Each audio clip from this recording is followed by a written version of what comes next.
بال چھوڑو میرے چڑیل، میں پوری قوت سے چلایا تھا۔ پہلے میرا گلا چھوڑو بلال کے بچے، میں تمہیں کچا چبا جاؤں گی، تسلیم نے بھی بڑے غصے سے کہا۔ میں نے اس کا گلا چھوڑ دیا، تب اس آدم خور لڑکی نے میرے بال چھوڑے۔ میرا سارا ہیئر اسٹائل وہ خراب کر چکی تھی۔ خیر بخشا تو میں نے بھی نہیں تھا اسے، اس کا بھی گلا زور سے دبایا تھا۔ میرے دوست مجھے پیچھے کی جانب کھینچ رہے تھے اور اس کی سہیلیاں اسے۔ یہ تب کی بات ہے جب ہم 8ویں جماعت میں پڑھتے تھے۔ ہم دونوں کی پہلی جنگ عظیم کب شروع ہوئی یہ مجھے نہیں پتا، البتہ جب سے ہم دونوں نے ہوش سنبھالا تھا شاید ہم دونوں کو ہی ایک دوسرے سے خدا واسطے کا بیر تھا۔ ایک تو یہ تسلیم کی بچی ہر وقت اپنے بھائی کا ڈراوا مجھے دیتی رہتی تھی، کہتی تھی رستم بھائی کو بتا دوں گی، دیکھ لینا تمہارا وہ حال کریں گے کہ یاد کرو گے، بڑے خون خوار انداز میں مجھے کہہ رہی تھی۔ میں نے کہا جاؤ جاؤ، بہت دیکھی ہیں تم جیسی اور تمہارے بھائی جیسے، کیا بگاڑ لے گا وہ میرا۔ وہ کہنے لگی موٹے گینڈے تو یہیں رک، اگر ماں کا دودھ پیا ہے تو یہیں رک۔ پھر اپنے دوستوں کو کہنے لگی چھوڑو مجھے، میں بھی تو دیکھوں یہ مجھے اور میرے بھائی کو کیا دیکھے گا۔ میرے دوست مجھے ایک طرف ہو کے پیچھے لے گئے، کہنے لگے کیا ہو گیا تمہیں، اگر پرنسپل کو پتہ چل گیا نا تو تمہیں پتہ ہے نا تم دونوں اسکول سے نکلو گے۔ میں نے کہا میں اسے چھوڑوں گا نہیں، جب دل چاہتا ہے میرے بال کھینچ دیتی ہے۔ بہرحال معاملہ رفع دفع ہو چکا تھا، اور یہ پہلی بار کی کہانی تو تھی نہیں، آئے روز ہم دونوں کی لڑائی ہوتی تھی، ایک تو اسکول، دوسرا وین ایک، اوپر سے محلہ بھی ایک، گلی بھی ایک، یہاں تک کہ گھر بھی برابر میں۔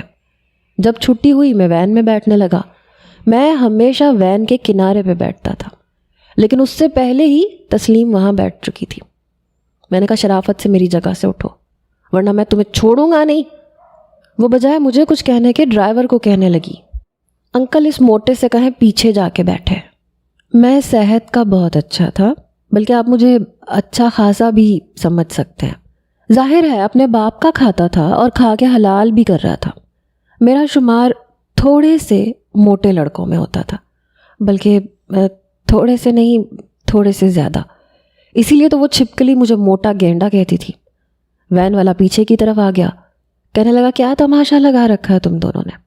میں نے کہا اس چھپکلی سے بولو میری جگہ سے پیچھے ہٹے۔ وہ کہنے لگی یہ موٹا گینڈا آگے بیٹھتا ہے تو پیچھے ہوا ہی نہیں آتی۔ بہرحال اس سے پہلے کہ ہماری بحث بڑھتی وین والے انکل کہنے لگے چلو دونوں پیچھے جا کے بیٹھو ورنہ میں تم دونوں کو یہیں چھوڑ جاؤں گا۔ بہرحال مرتا کیا نہ کرتا کی مثال تھی۔ ایک تو مئی کا گرم ترین مہینہ، پسینے سے ویسے حالت خراب، اوپر سے اس چھپکلی کی وجہ سے مجھے پیچھے بیٹھنا پڑا۔ گھر آتے ہی میں نے بیگ ایک طرف پھینکا، میری گردن پہ ابھی تک اس چھپکلی کے ناخنوں کے نشان تھے۔ میری بہن نے جب دیکھا تو کہنے لگی یہ کیا ہوا ہے بلال؟ میں نے کہا اس چڑیل نے نوچا ہے، جس دن یہ میرے ہاتھ لگ گئی نا میں اس کی جان نکال لوں گا۔ کہنے لگی تم پھر تسلیم سے لڑ کے آئے ہو؟ ارے کتنی بار سمجھایا ہے تمہیں، کیوں الجھتے ہو لڑکیوں سے؟ میں نے کہا وہ لڑکی نہیں ہے، وہ پتہ نہیں کون سی مخلوق ہے، پتہ نہیں کون سی منحوس گھڑی تھی جب ہمارے برابر میں ان لوگوں نے گھر خریدا تھا، اوپر سے یہ میرے اسکول میں بھی آ ٹپکی۔ میری بہن کہنے لگی بہت ہو گیا، خبردار تم نے تسلیم کے ساتھ لڑائی جھگڑا کیا تو۔ میں نے کہا میں اسے جان سے مار ڈالوں گا، دیکھ لینا اس کا قتل میرے ہاتھ سے ہوگا۔ میری والدہ کہنے لگی ٹھہر جا تو، میں جا کے اس کی ماں سے بات کرتی ہوں، میرا بیٹا کیا فالتو آیا ہے، جب دل چاہتا ہے اس کی بیٹی میرے بیٹے کا منہ بگاڑ کے رکھ دیتی ہے۔ میرے گورے چٹے بیٹے کی گردن پہ لال نشان پڑ گئے جیسے کسی جنگلی بلی نے کاٹا ہو۔ چل آ تو میرے ساتھ۔ اماں نے اپنی چادر لپیٹی، میں بھی اپنی اماں کے ساتھ چل پڑا۔ جا کے میری ماں نے تسلیم کے گھر کا دروازہ دھڑ دھڑا کے رکھ دیا۔ دروازہ تسلیم کی والدہ نے ہی کھولا تھا، وہ بھی بڑے غصے میں تھی۔ پیچھے میں نے دیکھا تو وہ مگر مچ کے آنسو بہا رہی تھی، اپنی گردن دکھا رہی تھی۔ میری ماں کہنے لگی اپنی بیٹی کے ہاتھ قابو میں رکھو، یہ دیکھو کیا کیا اس نے میرے بیٹے کا حال۔ میری ماں نے میری گردن کی طرف اشارہ کیا۔ وہ کہنے لگی تمہارا بیٹا بھی اتنا شریف نہیں ہے، ارے میری بیٹی کا گلا دبا رہا تھا، اگر وہ مر جاتی تو میں تمہارے پورے خاندان کی لاشیں بچھا کے رکھ دیتی۔ میری ماں نے مجھے پیچھے کیا کمر پہ ہاتھ رکھ کے کہنے لگی ذرا ہاتھ تو لگا کے دکھا، لاشیں بچھانا تو بڑی دور کی بات ہے۔ وہ بھی آگے بڑھ گئی، کہنے لگی بلاتی ہوں میں اپنے بیٹے کو، رستم، ارے او رستم ادھر آ۔ تسلیم کا بھائی رستم بھی میدان میں کود پڑا، لیکن تب تک میری بہن بھی آ گئی۔ بجائے آپس میں لڑائی کرنے کے، مجھے انصاف دلانے کے، رستم نے اپنی والدہ کو پکڑا، کہنے لگا چلیں اندر، کیا ہر روز آپ لوگ لڑائی جھگڑا کرتے رہتے ہیں، پڑوسی ہیں وہ ہمارے، کبھی انسان کو ایک دوسرے کی ضرورت پڑ جاتی ہے۔ بڑی شرافت دکھاتے ہوئے وہ اپنی والدہ کو اندر لے جانے لگا۔ وہ کہنے لگی تجھے کیا ہو گیا؟ تو نے سنا نہیں اس نے کیا کہا ہے؟ کوثر کی بچی کہہ رہی ہے لاشیں بچھا کے دکھاتی ہوں میں تو کہتی ہوں پکڑ اپنے باپ کی پسٹل اور انہیں دکھا کہ ہم اپنے قول کے کتنے سچے ہیں۔ وہ کہنے لگا اماں اندر آؤ۔ دوسری طرف میری بہن نے میری والدہ کا ہاتھ پکڑا، کہنے لگی اماں یہ آپ کس کی باتوں میں آ کے لڑنے آ جاتی ہیں، یہ کوئی کم تھوڑی ہے، دیکھو تو تسلیم کی گردن کیسے زخمی کر دی ہے اس نے۔ میں نے کہا واہ بھائی واہ، اپنے بھائی کی گردن نظر نہیں آ رہی جس پہ اس جنگلی چڑیل نے کھرونچے ماری ہے، اور اس کی لال گردن نظر آ گئی۔ میرے بال اس نے جلد سے اکھیڑ دینے تھے آج، تبھی میں نے اس کا گلا پکڑا تھا۔ میری بہن کہنے لگی چلو تمہاری وجہ سے سارا فساد کھڑا ہوتا ہے۔ یہ لڑائی صرف میری اور تسلیم کی نہیں تھی، بلکہ میری والدہ اور تسلیم کی والدہ کی بھی تھی۔ لڑائی ہم دونوں سے شروع ہوتی تھی اور پھر ماؤں تک پہنچتی تھی، اور اس سے زیادہ بڑھتی تو کبھی کبھی ہمارے باپ بھی آپس میں الجھ پڑتے تھے۔ لیکن اصل مسئلہ اس وقت ہوا جب ایک بار میری 8ویں جماعت کے آخری سالانہ پرچے تھے، اور دوسرا میرے دماغ میں کچھ بیٹھ ہی نہیں رہا تھا۔ حالانکہ آپا نے میری پوری تیاری خود کروائی تھی، لیکن پھر بھی ایسے لگ رہا تھا کہ جو سوال یاد نہیں کیا بس وہی آئے گا۔ میں بے حد پریشان تھا۔ ویسے مجھے کسی بات کی کوئی پرواہ نہیں ہوتی تھی، لیکن مجھے تسلیم سے اچھے نمبر حاصل کرنے تھے، اور میں نہیں چاہتا تھا کہ فائنل میں میں تسلیم سے کم نمبر لوں۔ باقی مجھے کوئی پرواہ نہیں تھی کہ میں فرسٹ آؤں یا نہ آؤں، بس تسلیم سے میرے نمبر زیادہ ہونے چاہیے۔ اس لیے میں خوب جی جان لگا کے محنت کر رہا تھا۔ میں صحن میں جا کے اپنے موبائل کی ٹارچ سے پھر سے یاد کرنے لگا۔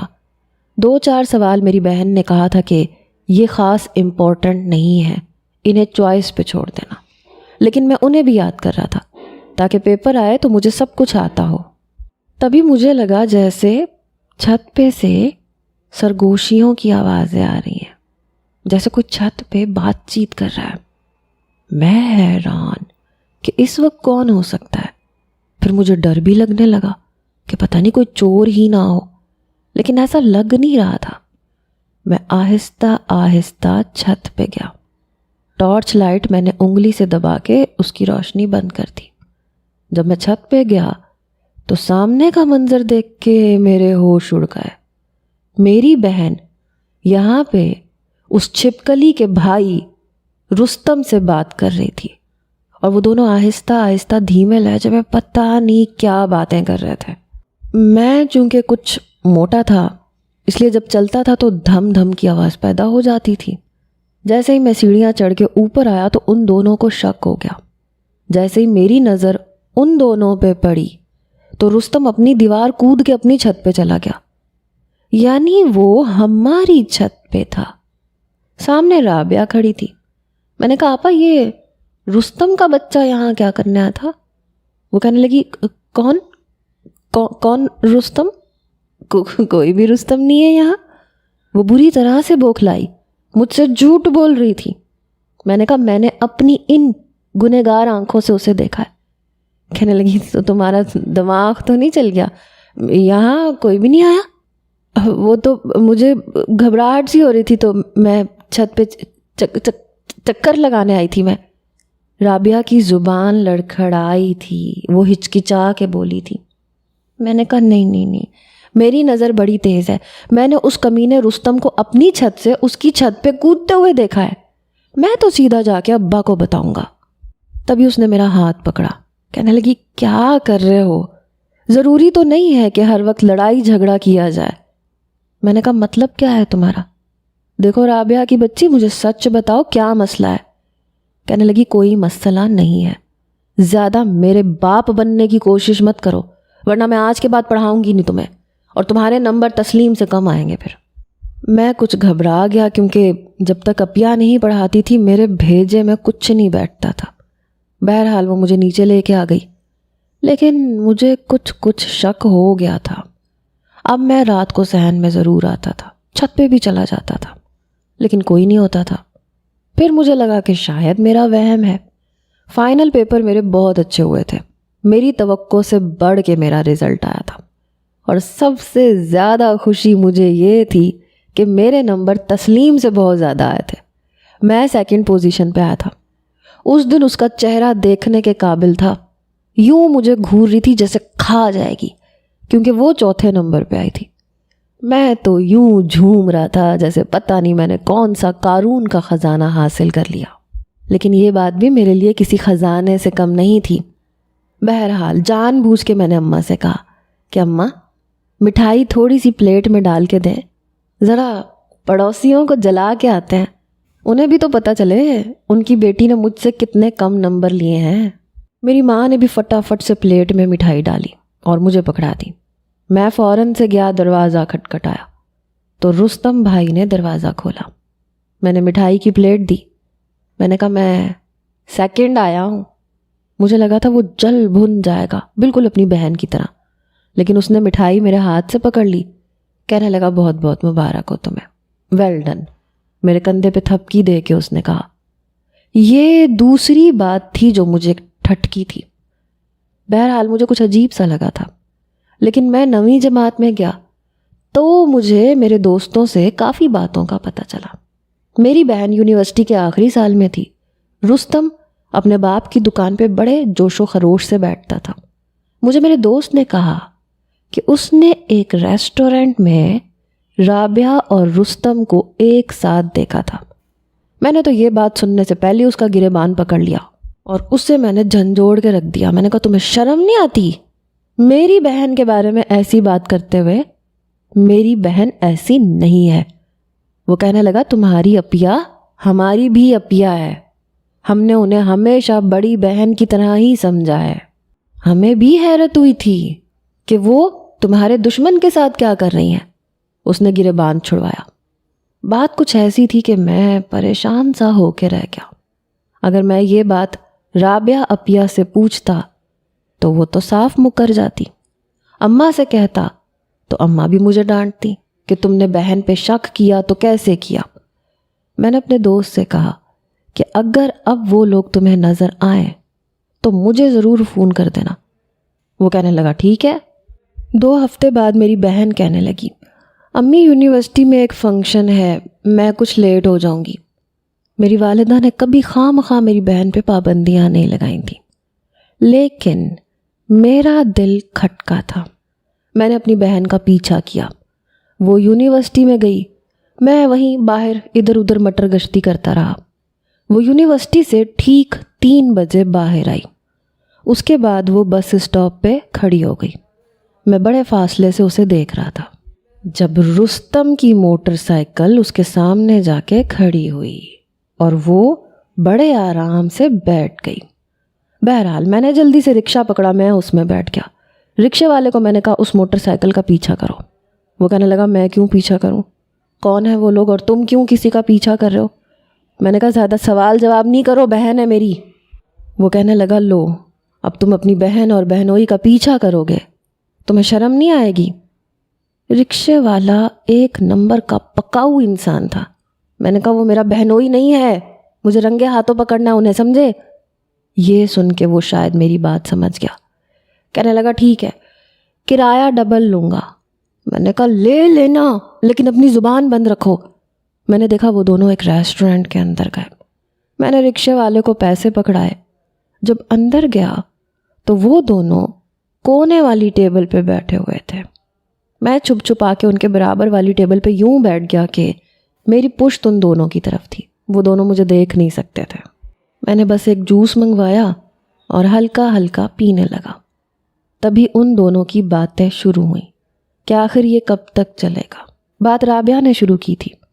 رستم کہنے لگا دیکھو تم بلال کو سمجھانے کی کوشش کرو، ہر وقت تسلیم سے لڑتا جھگڑتا نہ رہا کرے. ایک دن ان دونوں کی لڑائی ختم ہو جائے گی نا تو ہمارے ماں باپ کی لڑائی بھی خود بخود ختم ہو جائے گی، اور پھر میں تمہارا رشتہ بھی مانگ سکتا ہوں. رشتے کا سن کے مجھے بری طرح سے اچھو لگا. وہ کیا سوچ رہا تھا؟ میرا بہنوئی بننے کی کوشش کر رہا تھا. میں اسے چھوڑوں گا نہیں. ان دونوں کا دھیان میری طرف نہیں گیا. رابعہ کہنے لگی بلال امی کا بہت لاڈلا ہے اور ابا کا بھی. میں تو چاہتی ہوں کہ تسلیم سے وہ لڑے جھگڑے نہ. میں اسے بہت منع کرتی ہوں لیکن وہ سنتا ہی نہیں ہے. اس دن چھت پہ بھی اس نے مجھے اور تمہیں دیکھ لیا تھا. میں جانتی ہوں میں نے بات کو کس طرح سے سنبھالا ہے. اگر اسے خبر ہو گئی تو تم نہیں جانتے ایک طوفان سا برپا کر دے گا. طوفان تو میں برپا کرنا چاہتا تھا، اس لیے میں ان لوگوں کی ویڈیو بنا رہا تھا. دونوں ہی آپس میں باتیں کر رہے تھے کہ کس طرح سے میری اور تسلیم کی لڑائی کو ختم کروایا جائے تاکہ ان کا راستہ صاف ہو جائے. میں کچھ بھی برداشت کر سکتا تھا لیکن رستم کو اپنے بہنوئی کی شکل میں بالکل برداشت نہیں کر سکتا تھا. اس طرح سے تو وہ تسلیم کی بچی بہانے بہانے سے میرے گھر آتی اور میری بہن کی نند بن کے تو وہ اس کی زندگی جہنم بنا کے رکھ دیتی. میں سوچ چکا تھا ایسا کوئی پلان میں کامیاب ہونے نہیں دوں گا.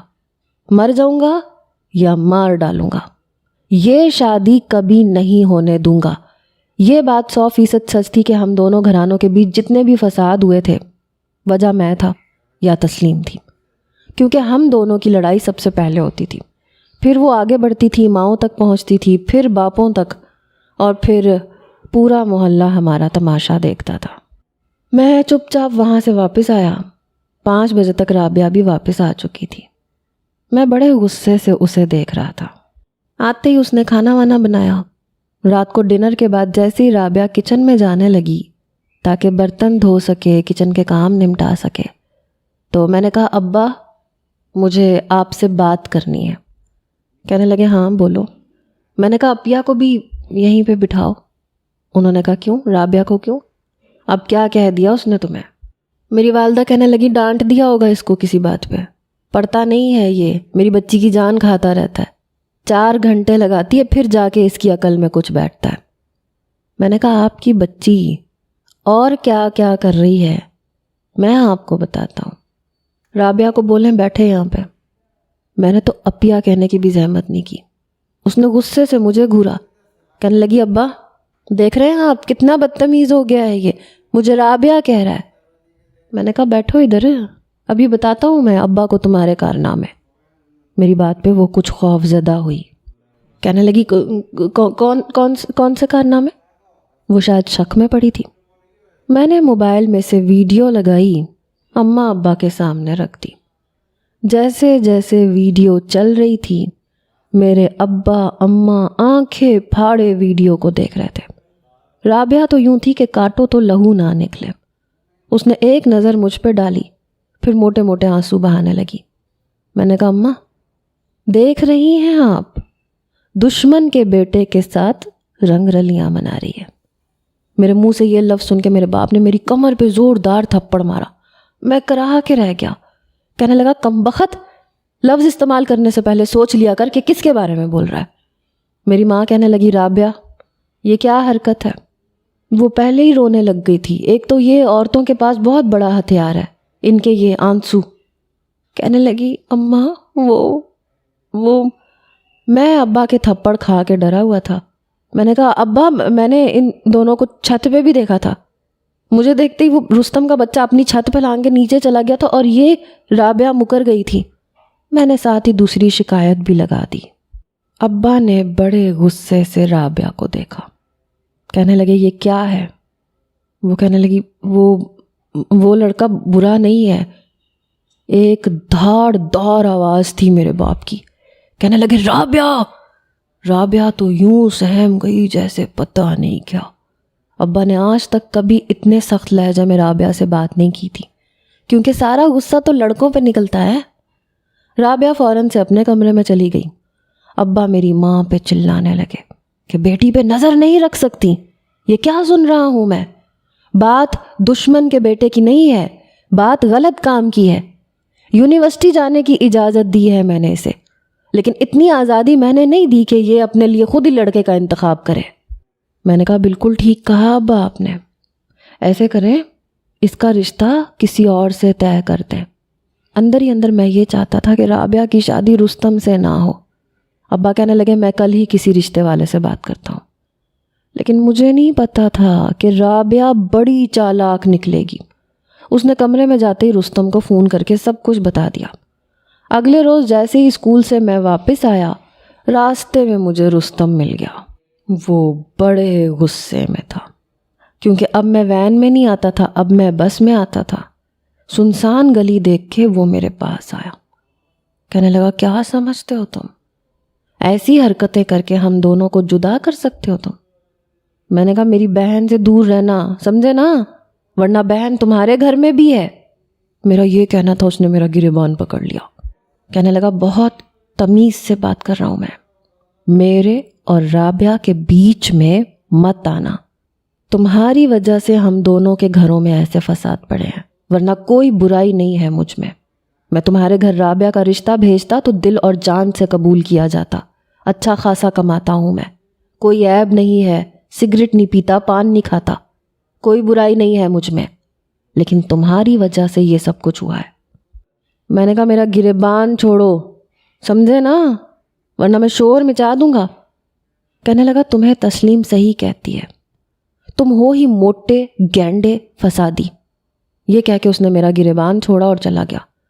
میں بڑے غصے سے گھر میں داخل ہوا، سیدھا رابعہ کے کمرے میں گیا۔ دروازہ کھولا تو وہ فون پہ کسی سے بات کر رہی تھی۔ مجھے دیکھتے فون بند کیا، اس نے تکیے کے نیچے چھپا دیا۔ میں نے کہا جو تم نے رستم کو میرے سر پہ سوار کیا ہے نا، میں ابھی ابا کو جا کے بتاتا ہوں۔ وہ کہنے لگی کیا مطلب ہے تمہارا؟ میں نے کہا جب تک میں زندہ ہوں تب تک میں تمہاری شادی رستم سے نہیں ہونے دوں گا۔ آج اس نے میرا گریبان پکڑا ہے، مجھے دھمکیاں دے رہا تھا۔ میں بتاتا ہوں فساد کیا ہوتا ہے۔ بہرحال میں نے جا کے ابا کو بتا دیا۔ میرے والد نے پہلی بار رابعہ کے منہ پہ تھپڑ مارا اور اس سے موبائل بھی چھین لیا۔ وہ مجھے نفرت سے دیکھ رہی تھی۔ مجھے نہیں پتا تھا ابا اس کے منہ پہ تھپڑ مار دیں گے۔ ابا نے کہا میں 1 ہفتے کے اندر اندر تمہاری شادی کسی سے بھی کر دوں گا، لیکن رستم سے ہرگز نہیں کروں گا۔ وہ رونے لگی، کہنے لگی ابا وہ برا نہیں ہے، آپ بلال کی نظر سے اسے کیوں دیکھ رہے ہیں؟ ایک بار اسے گھر آنے دیں، وہ رشتہ لانے کے لیے تیار ہے۔ میری والدہ کہنے لگی اس کی ماں کبھی مان ہی نہ جائے، مر نہیں جائے گی، وہ ہمارے گھر میں قدم نہیں رکھے گی رشتہ لانے کے لیے، اور کبھی آ بھی گئی تو میں اس کی ٹانگیں توڑ دوں گی۔ بہرحال میرے والد نے رابعہ کا کمرہ بند کر کے لاک کر دیا۔ وہ میری سگی بہن تھی، اس لیے تھوڑا تھوڑا افسوس بھی ہو رہا تھا، لیکن ظاہر سی بات ہے اس نے قدم بھی تو غلط اٹھایا تھا۔ میرے اندر ایک غیرت مند بھائی بھی جاگ اٹھا تھا۔ میں نے کہا جب اس کی شادی ہو جائے گی تو رستم کا بھوت بھی اس کے سر سے ختم ہو جائے گا۔ لیکن اگلی صبح امی کے چلانے پہ میری آنکھ کھلی۔ ویسے بھی اتوار کا دن تھا، میں اسکول نہیں گیا تھا۔ امی کے چلانے کی آواز سن کے جب میں اور ابا رابعہ کے کمرے میں گئے تو اسے ہوش نہیں آ رہا تھا۔ پتہ نہیں کہاں سے اس نے نیند کی اتنی ساری گولیاں کھا لی تھیں۔ شاید میری والدہ کی گولیاں اٹھا کے وہ اپنے کمرے میں لے آئی تھی۔ ہم دونوں کمرے میں گئے تو ہوش اڑ گئے۔ میں اور ابا رابعہ کو ہاسپٹل لے کے گئے۔ ڈاکٹر نے کہا کہ اسے کوئی امید نظر نہیں آ رہی، کیونکہ اس نے نیند کی گولیوں کی پوری شیشی ختم کر دی تھی۔ یہ بات رستم کے گھر بھی پہنچ گئی، رستم بھی وہاں پہنچ گیا۔ اس بار میرے والد نے اسے غصے سے دیکھا تھا، لیکن وہ بہت رو رہا تھا۔ ڈاکٹر سے کہہ رہا تھا رابعہ کو کچھ نہیں ہونا چاہیے، آپ کو خون چاہیے تو آپ میرا خون لے لیں۔ ایسے لگ رہا تھا کہ وہ خود بھی مر جائے گا۔ میں نے کبھی کسی مرد کو یوں بلک بلک کے روتے نہیں دیکھا تھا، لیکن وہ رو رہا تھا، ڈاکٹر کی منت سماجت کر رہا تھا۔ میرے ابا اور اماں بھی حیران تھے۔ بہرحال 4 گھنٹے بعد جا کے ڈاکٹر نے کہا کہ رابعہ خطرے سے باہر ہے۔ جب یہ خبر سنی تو ہم لوگوں کی جان میں جان آئی۔ کچھ ہی دیر میں رستم کے والدین بھی وہاں پہنچ گئے۔ رابعہ کی خیریت پوچھنے لگے، کہنے لگے کہ شکر ہے تمہاری بیٹی بچ گئی، ورنہ رستم تو گھر سے یہ کہہ کے نکلا تھا کہ اگر رابعہ کو کچھ ہو گیا تو یہ بھی کسی پل سے کود کے جان دے دے گا۔ شکر ہے تمہاری بیٹی بچ گئی، ورنہ ہم تو اپنا بیٹا بھی کھو بیٹھتے۔ میرے ماں باپ چپ تھے۔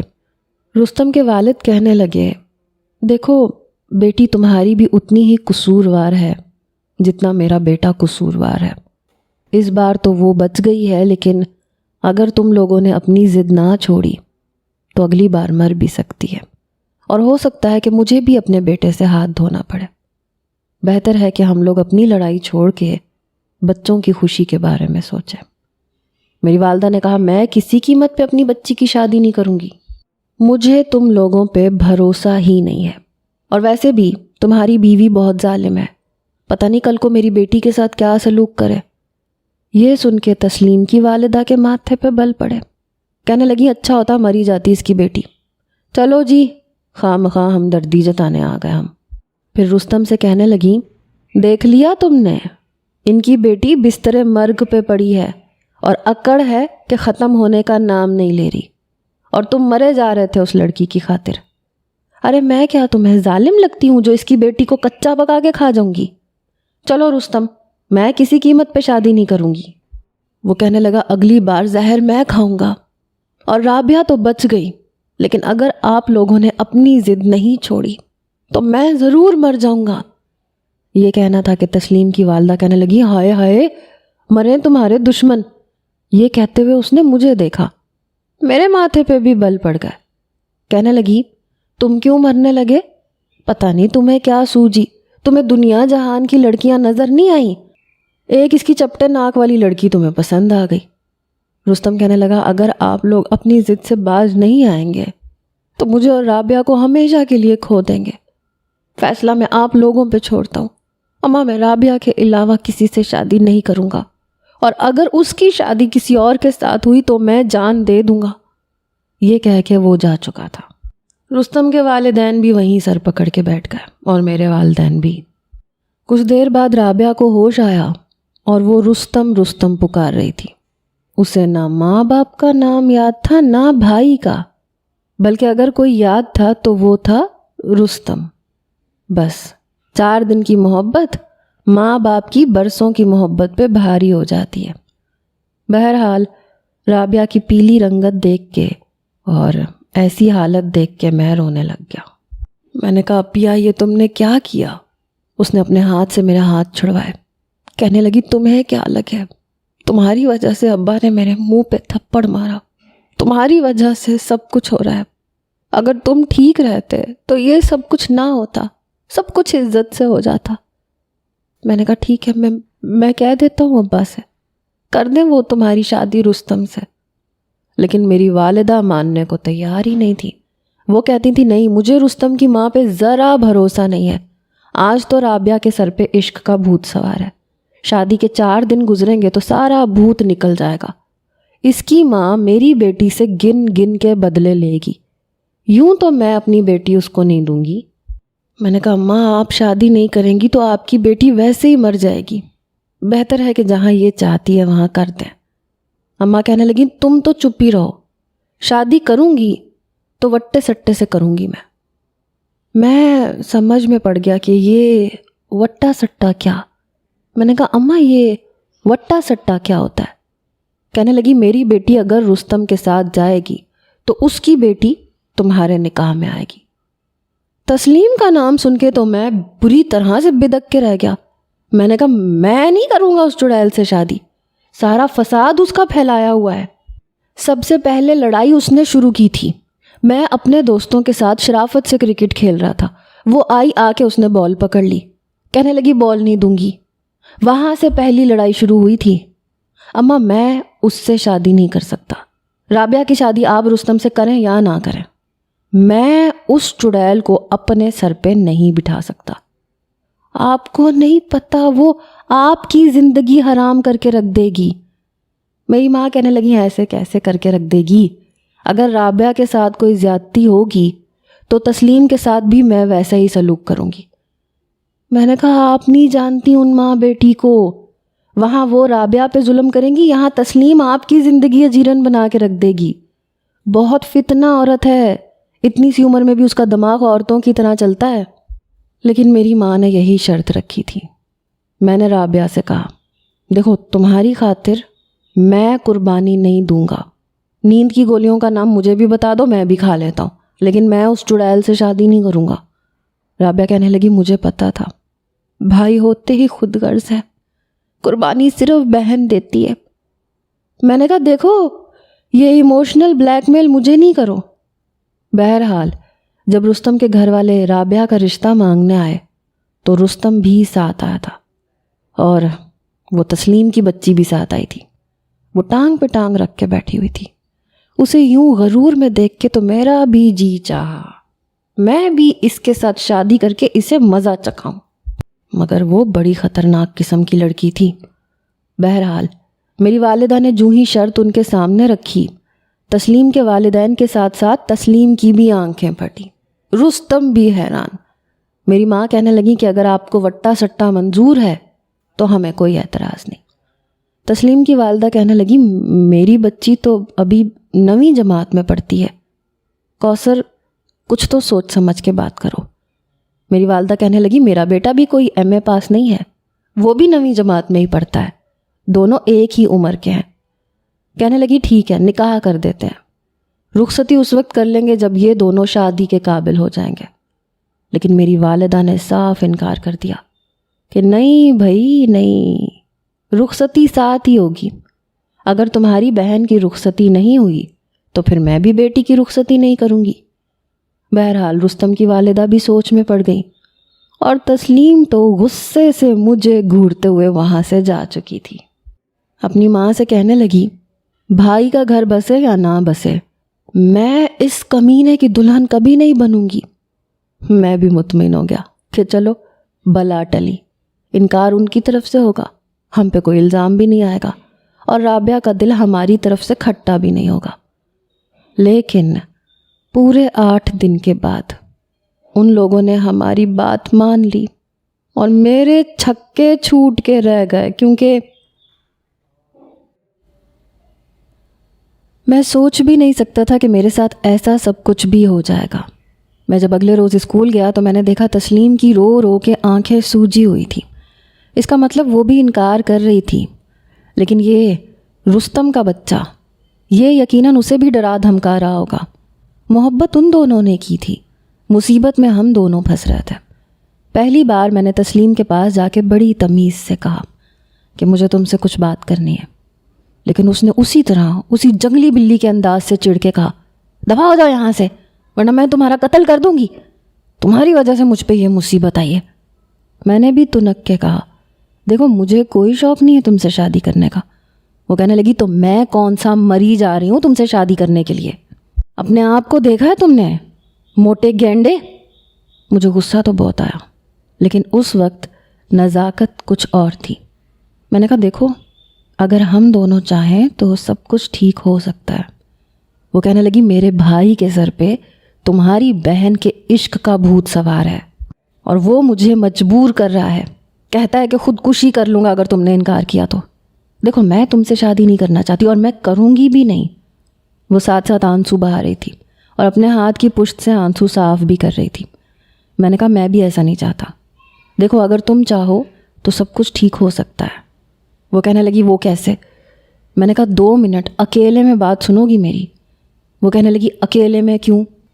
پہلی بار اس نے آرام سے بات کی تھی۔ میں نے کہا، یہاں سب موجود ہیں، ٹھیک سے بات نہیں ہو سکتی۔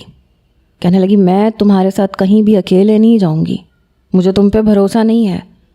یہ سن کے مجھے آگ سی لگ گئی، پتہ نہیں میں کیوں اس لڑکی کی بکواس سن رہا تھا۔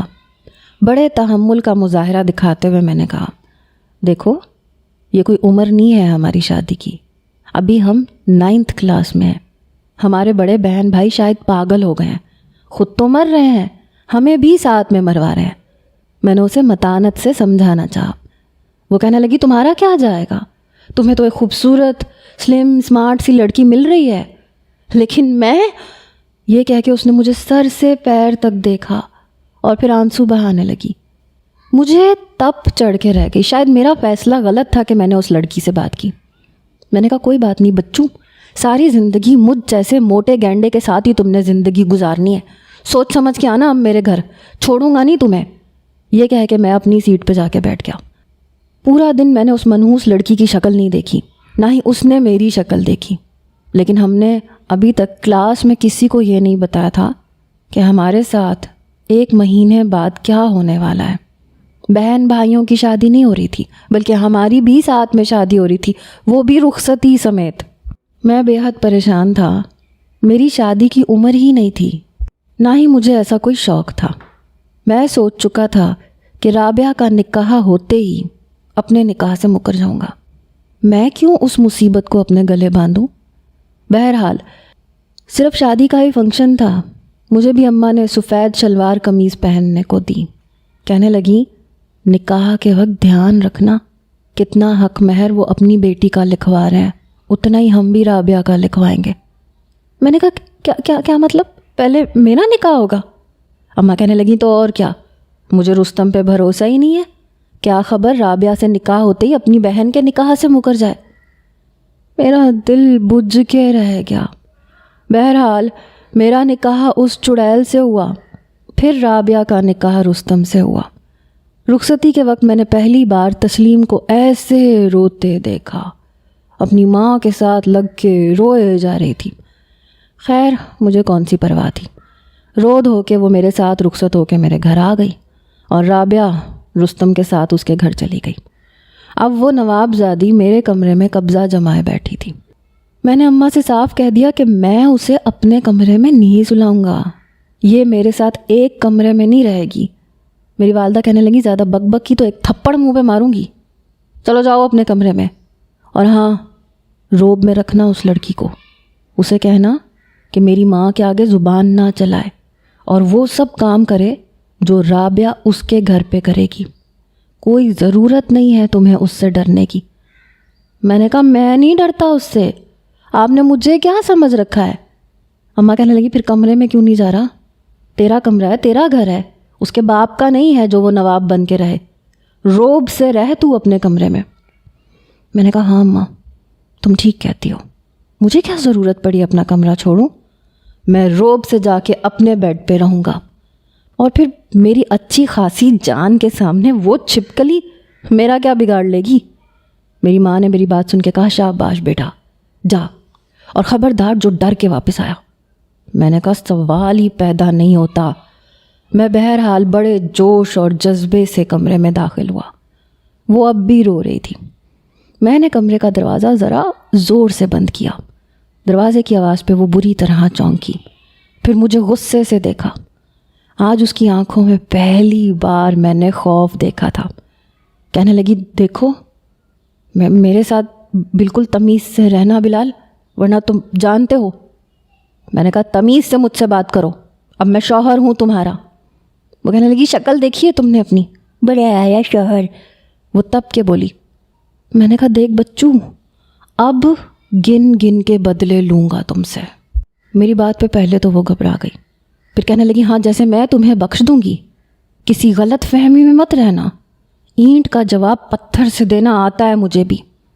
پھر کہنے لگی، دیکھو میرے پاس آنے سے پہلے اچھی طرح سوچ لو، میں ابھی 18 سال کی نہیں ہوئی ہوں، اور 18 سال سے پہلے مجھے ہاتھ بھی لگانے کی کوشش کی تو کیس کر دوں گی تم پہ، میں نے پڑھا ہے 18 سال سے پہلے لڑکی کے پاس نہیں آنا چاہیے۔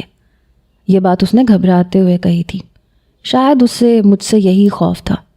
میں نے کہا تم نے یقیناً چیٹ جی پی ٹی سے پوچھا ہوگا، کیونکہ ہر مشکل سوال کا جواب تم اسی سے پوچھتی ہو ڈفر۔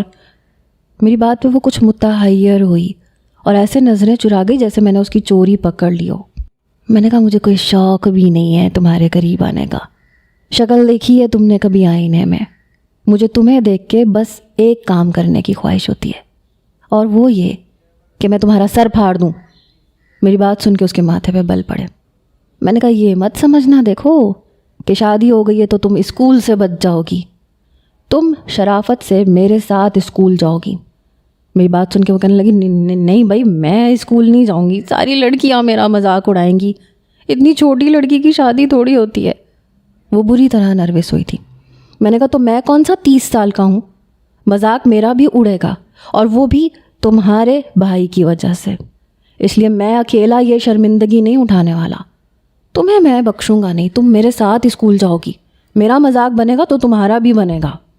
ہاں بس میں نے اپنا فیصلہ سنا دیا ہے، میں شوہر ہوں، اس لیے تم میری بات مانو گی۔ میں نے روب جمانے کی پوری کوشش کی تھی۔ میری بات سن کے وہ نئے سرے سے پریشان ہوئی، کہنے لگی بلال ایسے تو ہم کسی کو منہ دکھانے کے قابل نہیں رہیں گے، سب لوگ کہیں گے اتنے چھوٹے بچوں کی شادی ہو گئی، اور یہ ہنا لوگ وہ تو مجھ پہ ہنسیں گی کہ تم جسے موٹا گینڈا کہتی رہی اسی سے تم نے شادی کر لی۔ نہیں میری تو بڑی بے عزتی ہو جائے گی، وہ اب افسوس کر رہی تھی۔ میں نے کہا اب آئی عقل میں یہی بات میں 1 ہفتہ پہلے تم سے اسکول میں کرنا چاہتا تھا، لیکن تم نے سنی ہی نہیں۔ وہ کہنے لگی اب کیا ہوگا، ہمارے بہن بھائیوں نے تو ہمیں کہیں منہ دکھانے کے قابل نہیں چھوڑا۔ میں نے کہا یہی تو بات ہے، انہوں نے صرف اپنے بارے میں سوچا، انہیں صرف اپنے آپ سے غرض تھا۔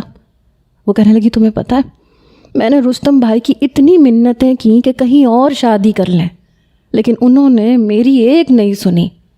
اب وہ رو رہی تھی۔ میں نے کہا سیم سچویشن تسلیم، میں نے بھی رابعہ اپیا کو بہت سمجھایا، مگر خیر میرے پاس ایک اور پلان بھی ہے۔ یہ سن کے تسلیم نے مجھے دیکھا، کہنے لگی وہ کیا؟ میں نے کہا میں اکیلا یہ ذلالت نہیں اٹھاؤں گا، تم بھی میرے ساتھ اسکول جاؤ گی اور اکٹھے ذلیل ہوں گے۔ میری بات سن کے اس کے ماتھے پہ بل پڑے۔ اب اٹھو میرے بیڈ سے، جا کے صوفے پہ سو۔ کیا مصیبت ہے، بھلا یہ بھی کوئی عمر ہے شادی کی؟ میری عمر کے بچے گلی میں کرکٹ کھیلتے نظر آتے ہیں، اور میں شوہر کے درجے پہ فائز ہوں۔ توبہ ہے بھائی۔ میری بات کو نظر انداز کر کے وہ اٹھ کے کھڑی ہو گئی۔ پہلے الماری میں سے اپنے کپڑے نکالے، پھر تکیہ صوفے پہ رکھا اور واش روم میں چلی گئی۔ میں بیڈ پہ لیٹ چکا تھا، اماں کا پڑھایا گیا گیان میں بھول چکا تھا۔ شادی اگر وقت سے پہلے ہو جائے تو ایسا ہی ہوتا ہے۔ میں نے تسلیم سے کچھ نہیں کہا کہ اماں کی فرما برداری کرنا وغیرہ وغیرہ۔ بہرحال 2 دن ایسے ہی گزر گئے۔ رابعہ اور رستم بہت خوش تھے، البتہ میں نے اور تسلیم نے دوبارہ ایک دوسرے سے بات تک نہیں کی تھی۔ دوسری صبح اماں نے دروازہ بجایا، کہنے لگی بلال ارے کمبخت اٹھ جا، 7 بج گئے ہیں، اسکول نہیں جانا کیا؟ میں نے آنکھیں کھولیں، کوفت سے اپنے کمرے کے دروازے کو دیکھا۔ میں شاید پہلا ایسا دلہا ہوں گا جسے شادی کے دوسرے دن اس کی اماں اسکول جانے کے لیے اٹھا رہی تھیں۔ میں نے کروٹ بدلی تو تسلیم بڑے مزے سے صوفے پہ سو رہی تھی۔ میں اٹھ کے کھڑا ہوا، اماں اٹھ گیا ہوں۔ پہلے تو میں نے اپنی ماں کو تسلی دی تاکہ وہ دروازے کو دوبارہ سے نہ پیٹ دے۔ پھر میں بیڈ سے کھڑا ہوا، تسلیم کے پاس چلا گیا، اسے بازو سے ہلا کے کہا اٹھو اسکول جانا ہے۔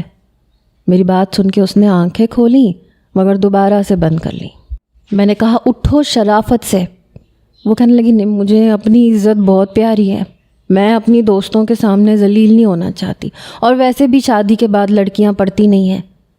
میں نے کہا زیادہ فری ہونے کی ضرورت نہیں ہے، میں اکیلا ذلیل نہیں ہوں گا، چلو اٹھو، شادی کے بعد لڑکیاں کیا کیا کرتی ہیں سب پتہ ہے مجھے، میں اکیلا اسکول نہیں جاؤں گا، تم نہیں جاؤ گی تو میں بھی نہیں جاؤں گا، اور میں اماں سے کہہ دوں گا، پھر دیکھو اماں کیا کرتی ہیں تمہارے ساتھ۔ وہ اٹھ کے بیٹھ گئی اور مجھے خون خوار نظروں سے دیکھنے لگی، کہنے لگی یونیفارم نہیں لائی ہوں میں، وہ گھر پہ ہے۔ میں نے کہا چلو شاباش، برابر میں تمہارا گھر ہے، جا کے اپنا یونیفارم لے کے آؤ، یاد رکھنا تمہیں اسکول ضرور لے کے جاؤں گا اپنے ساتھ۔ دیکھو میں شوہر ہوں، تم میری بات کا اختلاف نہیں کر سکتی۔ وہ چپ چاپ کمرے سے باہر نکل گئی۔ 15 منٹ بعد اپنا یونیفارم اور بیگ لے کے آئی۔ تب تک میں یونیفارم چینج کر چکا تھا، پھر اس نے اپنا یونیفارم بدلا، تیار ہوئی، ہم دونوں بس اسٹاپ پہ کھڑے ہوئے، ایک ساتھ بس میں بیٹھے اور اسکول پہنچے۔ ہمیں ایک ساتھ دیکھ کے سب حیران تھے، میرے دوست بھی اور تسلیم کی سہیلیاں بھی۔ پھر تسلیم نے میرے کان کے قریب آ کے کہا دیکھو بلال، خدا کے لیے کسی کو مت بتانا کہ ہماری شادی ہوئی ہے پلیز۔ میں نے کہا کیوں، کیا ہوا؟ اپنے بھائی کے کیے جانے والے کارنامے کا سامنا کرو۔ اس نے میرا ہاتھ پکڑا، ملتجی لہجے میں کہنے لگی پلیز کسی کو مت بتانا۔ اس کی آنکھوں میں موٹے موٹے آنسو چمکے۔ پتہ نہیں کیوں مجھے ترس آ گیا، ویسے بھی یہ بتا کہ میں نے اپنے دوستوں میں ذلیل بھی نہیں ہونا تھا۔ شادی پہ میں نے کسی دوست کو نہیں بلایا تھا، یہی بتایا تھا کہ میری بہن کی سادگی سے شادی ہے۔ میں نے کہا ٹھیک ہے، نہیں بتاتا۔ وہ خوش ہو گئی۔ لیکن وہ پہلا دن تھا جب ہماری لڑائی نہیں ہوئی۔ میرے دوست بھی حیران تھے، تسلیم کی سہیلیاں بھی پریشان تھیں کہ ہم نے کوئی بحث ہی نہیں کی۔ ایک ہفتہ ایسے ہی گزر گیا، نہ تو میں اس سے کوئی لڑائی جھگڑا کر رہا تھا، نہ وہ مجھ سے۔ ایک ہفتے بعد اماں کہنے لگی، آج گئی تھی میں رابعہ کے سسرال، شمسا نے تو رابعہ کو کچن کے کاموں میں لگا بھی دیا۔ تمہاری بیوی تو نواب زادی ہے جسے چائے تک بنانی نہیں آتی۔ کل شام میں نے کہا بیٹا ایک کپ چائے بنا دو، میرے سر میں درد ہے، تو کہنے لگی خالہ جی وہ کیسے بناتے ہیں، مجھے تو نہیں آتی۔ میں نے کہا تو ظاہر سی بات ہے، رابعہ اپیا مجھ سے 7 سال بڑی تھیں اور تسلیم میری ہی عمر کی ہے، مجھے کون سا چائے بنانی آتی ہے، اسے بھی نہیں آتی ہوگی۔ میری بات سن کے میری اماں کہنے لگی، واہ بھائی واہ، بڑے میاں تو بڑے میاں، چھوٹے میاں سبحان اللہ، مجھے نہیں پتا تھا کہ شادی ہوتے ہی تمہیں بیوی کا احساس بھی ہونے لگے گا۔ میں نے حیرت سے اپنی ماں کی طرف دیکھا، میں نے کہا ماں میں نے کیا احساس کیا ہے؟ میری والدہ کہنے لگی یہ نہیں ہوا کہ بیوی کو آواز دے کے کہو کہ اب میری ماں کے ساتھ کچن میں کام سیکھو، چائے بنانی بھی نہیں آتی تمہیں، تمہاری ماں نے تمہیں سکھایا کیا ہے؟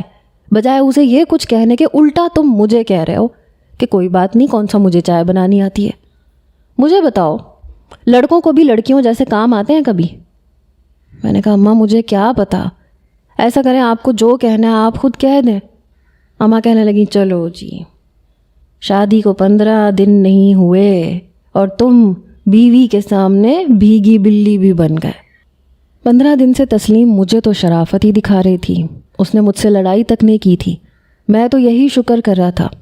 اب اگر میں اماں کی بات میں آ کے اس پہ چیختا چلاتا یا کچھ کہتا تو یقیناً وہ میرا سر پھاڑ دیتی، لیکن اماں کے سامنے میں بزدل نہیں کہلوا سکتا تھا۔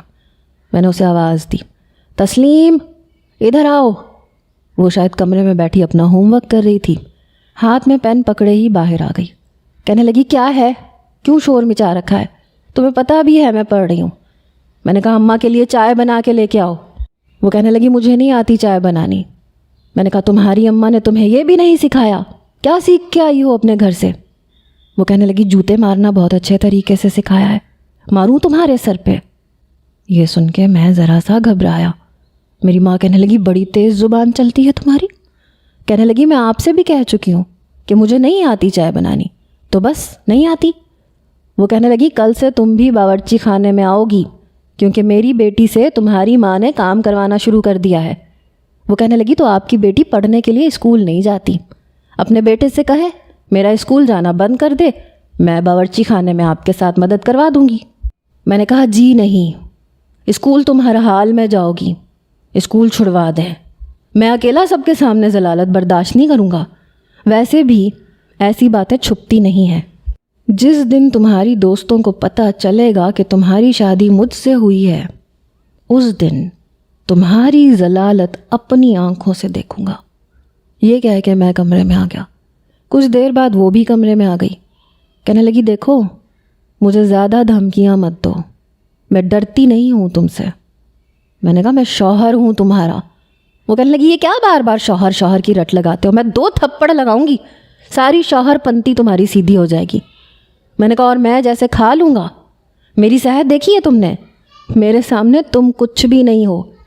وہ میرے موٹے وجود کو دوبارہ سے دیکھ کے کہنے لگی میری تو قسمت ہی خراب ہو گئی، مجھے تم جیسا موٹا گینڈا ہی شوہر ملنا تھا۔ یہ کہتے ہوئے وہ پھر سے رونے لگی، کہنے لگی عاصم کو دیکھا ہے، تمہارا ہی دوست ہے لیکن جم جاتا ہے، کیسی فٹنس ہے اس کی، ہائے کاش شادی ہونی تھی میری تو اسی سے ہو جاتی، تمہارا ابھی یہ حال ہے، چند سال بعد تو تم پھٹنے پہ آ جاؤ گے، تمہارے ساتھ مجھے باہر جاتے ہوئے شرمندگی اٹھانی پڑے گی۔ اس کی بات پہ میں کچھ سوچ میں پڑا۔ پہلے تو عاصم بھی میری طرح ہی تھا، یہ تو 1 سال اس نے جم کر کے اپنے آپ کو پتلا کیا تھا۔ میں نے سوچا یہ کون سی بڑی بات ہے۔ اگلے روز سے میں نے بھی جم جوائن کر لیا۔ اب میں کافی بیزی ہو گیا تھا۔ ہمارا جو جم تھا وہ لڑکے اور لڑکیوں کا اکٹھا تھا۔ بہت سی لڑکیاں بھی وہاں آتی تھیں. ایک سائڈ پہ لڑکیاں جم کرتی تھیں، بیچ میں ایک جالی دار پردہ تھا، اور دوسری سائڈ پہ لڑکے لڑکیاں جم کے ساتھ ساتھ آپس میں اشارے بازیاں بھی کرتے تھے، فون نمبر بھی ایکسچینج کرتے تھے.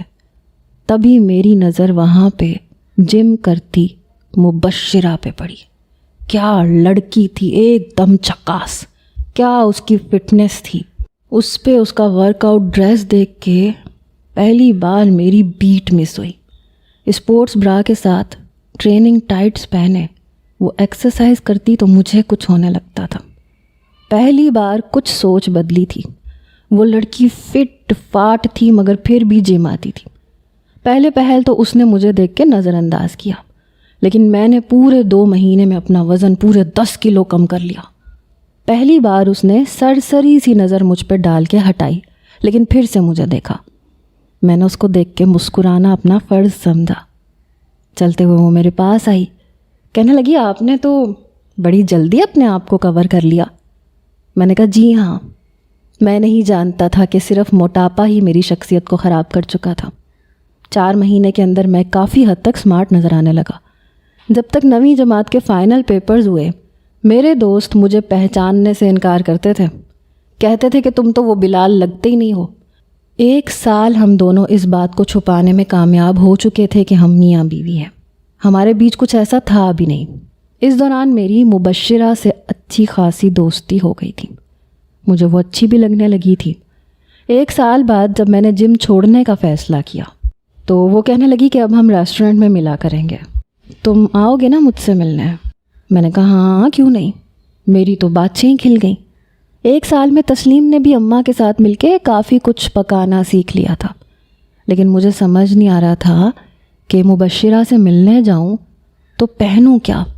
جم تو میں ٹی شرٹ اور پینٹ پہن کے چلا جاتا تھا، لیکن اب تو معاملہ کچھ اور تھا. کپڑوں کی چوائس کے معاملے میں تسلیم کی چوائس بہت اچھی تھی. ایک بار میں نے اس سے پوچھا کہ میں نے اپنے ایک دوست سے ملنے جانا ہے، تم بتاؤ کیا پہن کے جاؤں؟ کہنے لگی دوست ہی ہے یا کوئی اور؟ اس کی یہ بات سن کے مجھے کچھ حیرت ہوئی. اس نے اپنے ابرو اچکائے، کہنے لگی بولو کون ہے؟ میں نے کہا ظاہر سی بات ہے دوست ہی ہے، جو مرضی پہن جاؤ کوئی فرق نہیں پڑتا.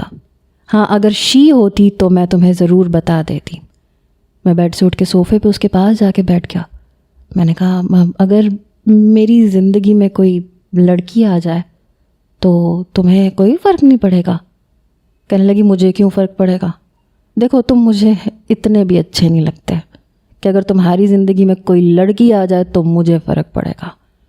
میں نے کہا اچھا ٹھیک ہے، چلو بتاؤ اگر میں کسی لڑکی سے ملنے جاؤں تو کیا پہنوں؟ اس نے میری الماری کھولی، مجھے ایک پینٹ شرٹ نکال کے دی جو واقعی پہلی ڈیٹ پہ جانے کے لیے بالکل پرفیکٹ تھی. میں بڑا خوش ہوا. میں نے وہ پینٹ شرٹ پہنی اور مبشرہ سے ملنے چلا گیا. سب سے پہلے اس نے میرے کپڑوں کی ہی تعریف کی تھی. ہم نے 1 گھنٹہ جی بھر کے باتیں کی. زیادہ تر باتیں جم کی ہی تھیں. مجھے بہت مزہ آیا. وقت بہت جلدی اور اچھا گزر جاتا تھا، لیکن جیسے ہی میں واپس جانے لگا تو اس نے میرا نمبر مجھ سے مانگا. میں تو بہت خوش ہوا. میں نے مبشرہ کو اپنا نمبر دے دیا. میں گھر آیا تو اپنی جیب میں تسلیم کے لیے آئس کریم ڈال کے لے کے آیا تھا. اس نے میری مدد بھی تو کی تھی. وہ اس وقت ٹیسٹ یاد کر رہی تھی جب میں نے آئس کریم نکال کے اسے پکڑائی. کہنے لگی یہ کیا ہے؟ میں نے کہا آئس کریم ہے. کہنے لگی تو جیب میں ڈال کے کیوں لائے ہو؟ میں نے کہا اماں دیکھ لیتی تو بہت باتیں سناتی کہ بیوی کے لیے آئس کریم لے کے آ رہے ہو. تم تو جانتی ہو نا اماں کی عادت. اس نے آئس کریم کھول کے کھائی. پھر کہنے لگی دیکھو اگلی بار تم نے ملنے جانا ہو تو میں تمہیں دوبارہ سے یہ بتا سکتی ہوں کہ تم کیا پہن کے جاؤ، لیکن پھر میرے لیے پیزا لے کے آنا. آئس کریم کھاتے ہوئے اس نے کہا. میں نے کہا ہاں کیوں نہیں، میں لا دوں گا تمہیں. میری اس سے اچھی خاصی دوستی ہو چکی تھی کیونکہ اسے میرا مبشرہ سے ملنا برا نہیں لگتا تھا. ایک بار مبشرہ نے مجھے کلب میں بلایا، وہ بھی رات کے 12 بجے. کہنے لگی میں تمہارے ساتھ کلب میں ڈانس کرنا چاہتی ہوں. پہلے تو میں کچھ گھبرایا لیکن پھر مان گیا. عمر میں بھی وہ مجھ سے شاید بڑی ہی تھی لیکن دیکھنے میں بڑا لگتا تھا. بہرحال جب میں نے یہ بات تسلیم سے کہی تو وہ کہنے لگی کہ رات کو کیوں بلایا اس نے تمہیں؟ میں نے کہا کلب میں جاؤں گا، اس کے ساتھ ڈانس کروں گا، میں نے مسکراتے ہوئے کہا۔ تو کہنے لگی اچھا اچھا ہاں تو ٹھیک ہے جاؤ۔ میں نے کہا وہ تم کیا رات کو دروازہ کھول دو گی؟ بیرونی کھڑکی کھڑکاؤں گا تاکہ تمہیں پتہ چلے کہ میں آ گیا ہوں، تم مین دروازہ کھول دینا ورنہ اماں بہت ڈانٹیں گی۔ مجھے رات دیر تک باہر جانے کی اجازت نہیں تھی۔ کہنے لگی کوئی مسئلہ نہیں ہے، میں سنبھال لوں گی، تم جاؤ۔ میں بڑی خوشی خوشی چلا گیا۔ مبشرہ کے ساتھ ڈانس فلور پہ ڈانس کرتے ہوئے میں بہت ہچکچایا۔ پہلی بار میں کسی لڑکی کے اتنے قریب آیا تھا، لیکن وہ خود ہی میرا ہاتھ پکڑ کے اپنی کمر پہ رکھ رہی تھی۔ حالانکہ میرا ہاتھ کپ کپا رہا تھا، لیکن کچھ اچھا بھی لگ رہا تھا۔ 1 گھنٹے بعد میں اس کے ساتھ کافی کمفرٹیبل فیل کر رہا تھا۔ رات کو 2 بجے میں گھر پہنچا، ذرا سی کھڑکی کھٹکھٹائی لیکن کوئی رسپانس نہیں ملا۔ میں نے تھوڑی زیادہ زور سے کھٹکھٹائی، میں نے کہا تسلیم دروازہ کھولو، لیکن کوئی آواز نہیں آئی۔ میں نے پھر سے کہا سو گئی ہو کیا یار، دروازہ کھولو۔ کچھ دیر بعد دروازہ کھلا ضرور، لیکن دروازہ میرے ابا نے کھولا تھا۔ تسلیم میری ماں کے ساتھ کھڑی رو رہی تھی۔ میں حیران ہوا کہ اسے کیا ہوا ہے۔ کہنے لگی دیکھ لیا آپ نے، ابھی 10ویں جماعت میں گیا ہے یہ، اور اس کے کرتوت دیکھیں، لڑکیوں کے ساتھ ڈیٹ مارتا ہے، رات دیر دیر سے گھر آتا ہے، اور مجھ سے کہتا ہے میں دروازہ کھولوں تاکہ آپ لوگوں کو پتہ نہ چل سکے کہ یہ کن کالے کرتوتوں کا مالک ہے۔ میں تو اس کے بدلے ہوئے انداز پہ حیران تھا۔ کتنی جھوٹی اور مکار لڑکی تھی۔ میرے والد نے زوردار تھپڑ میرے منہ پہ مارا، میں بوکھلا کے رہ گیا۔ پھر ایک اور تھپڑ مارا، میں گرتے گرتے بچا۔ کہنے لگے شرم نہیں آتی تمہیں، یہ کون سے کام شروع کر دیے تم نے؟ میرے والد نے مجھے بہت ڈانٹا، بہت ذلیل کیا، اور وہ میری ماں کے پیچھے کھڑی مسکرا رہی تھی، مجھے منہ چڑھا رہی تھی۔ میں نے اپنے باپ سے بہت ڈانٹ بھی کھائی اور مار بھی۔ رات کو جب میں کمرے میں آیا تو وہ تکیہ اٹھا کے صوفے پہ جا رہی تھی۔ میں نے دروازہ بند کیا، سیدھا اس کے پاس آیا، اسے بازو سے پکڑ لیا۔ میں نے کہا یہ کیا حرکت کی تھی دھوکے باز لڑکی، تمہاری وجہ سے جو ذلالت میں نے اپنے باپ کے سامنے برداشت کی ہے نا، یہ سود سمیت میں تمہیں کل کلاس میں لوٹاؤں گا۔ یہ سن کے وہ کچھ گھبرائی، کہنے لگی تم ایسا کچھ بھی نہیں کرو گے۔ میں نے کہا تم کل اسکول تو چلو، پھر دیکھو میں کیا کرتا ہوں۔ میں شدید غصے میں تھا۔ اگلے روز میں نے پوری کلاس میں یہ بات بتا دی کہ اس کی شادی مجھ سے ہو گئی ہے اور یہ میری بیوی ہے۔ پہلے تو کسی نے یقین ہی نہیں کیا، لیکن میں نے تصاویر دکھائیں تو سب لڑکیاں حیران تھیں۔ تسلیم سے کہہ رہی تھی کہ تم نے بتایا ہی نہیں، تم تو اس کی بڑی برائیاں کرتی تھی۔ میں نے کہا ہاں برائیاں کرتی تھی، لیکن دل ہی دل میں مجھ پہ مرتی تھی، محبت کرتی تھی مجھ سے، تبھی تو رخصتی کا مشورہ اسی نے دیا تھا۔ اس بار وہ چپ چاپ سنتی رہی، غصے سے مجھے دیکھ رہی تھی، لیکن واپس گھر آتے ہی کہنے لگی یاد رکھنا تمہیں میں چھوڑوں گی نہیں۔ اس کے بعد اس کی دوستیں اس کا بہت مذاق اڑاتی تھیں۔ 10ویں جماعت ہم لوگوں نے پاس کر لی تھی، اب وہ کالج جانے لگی تھی۔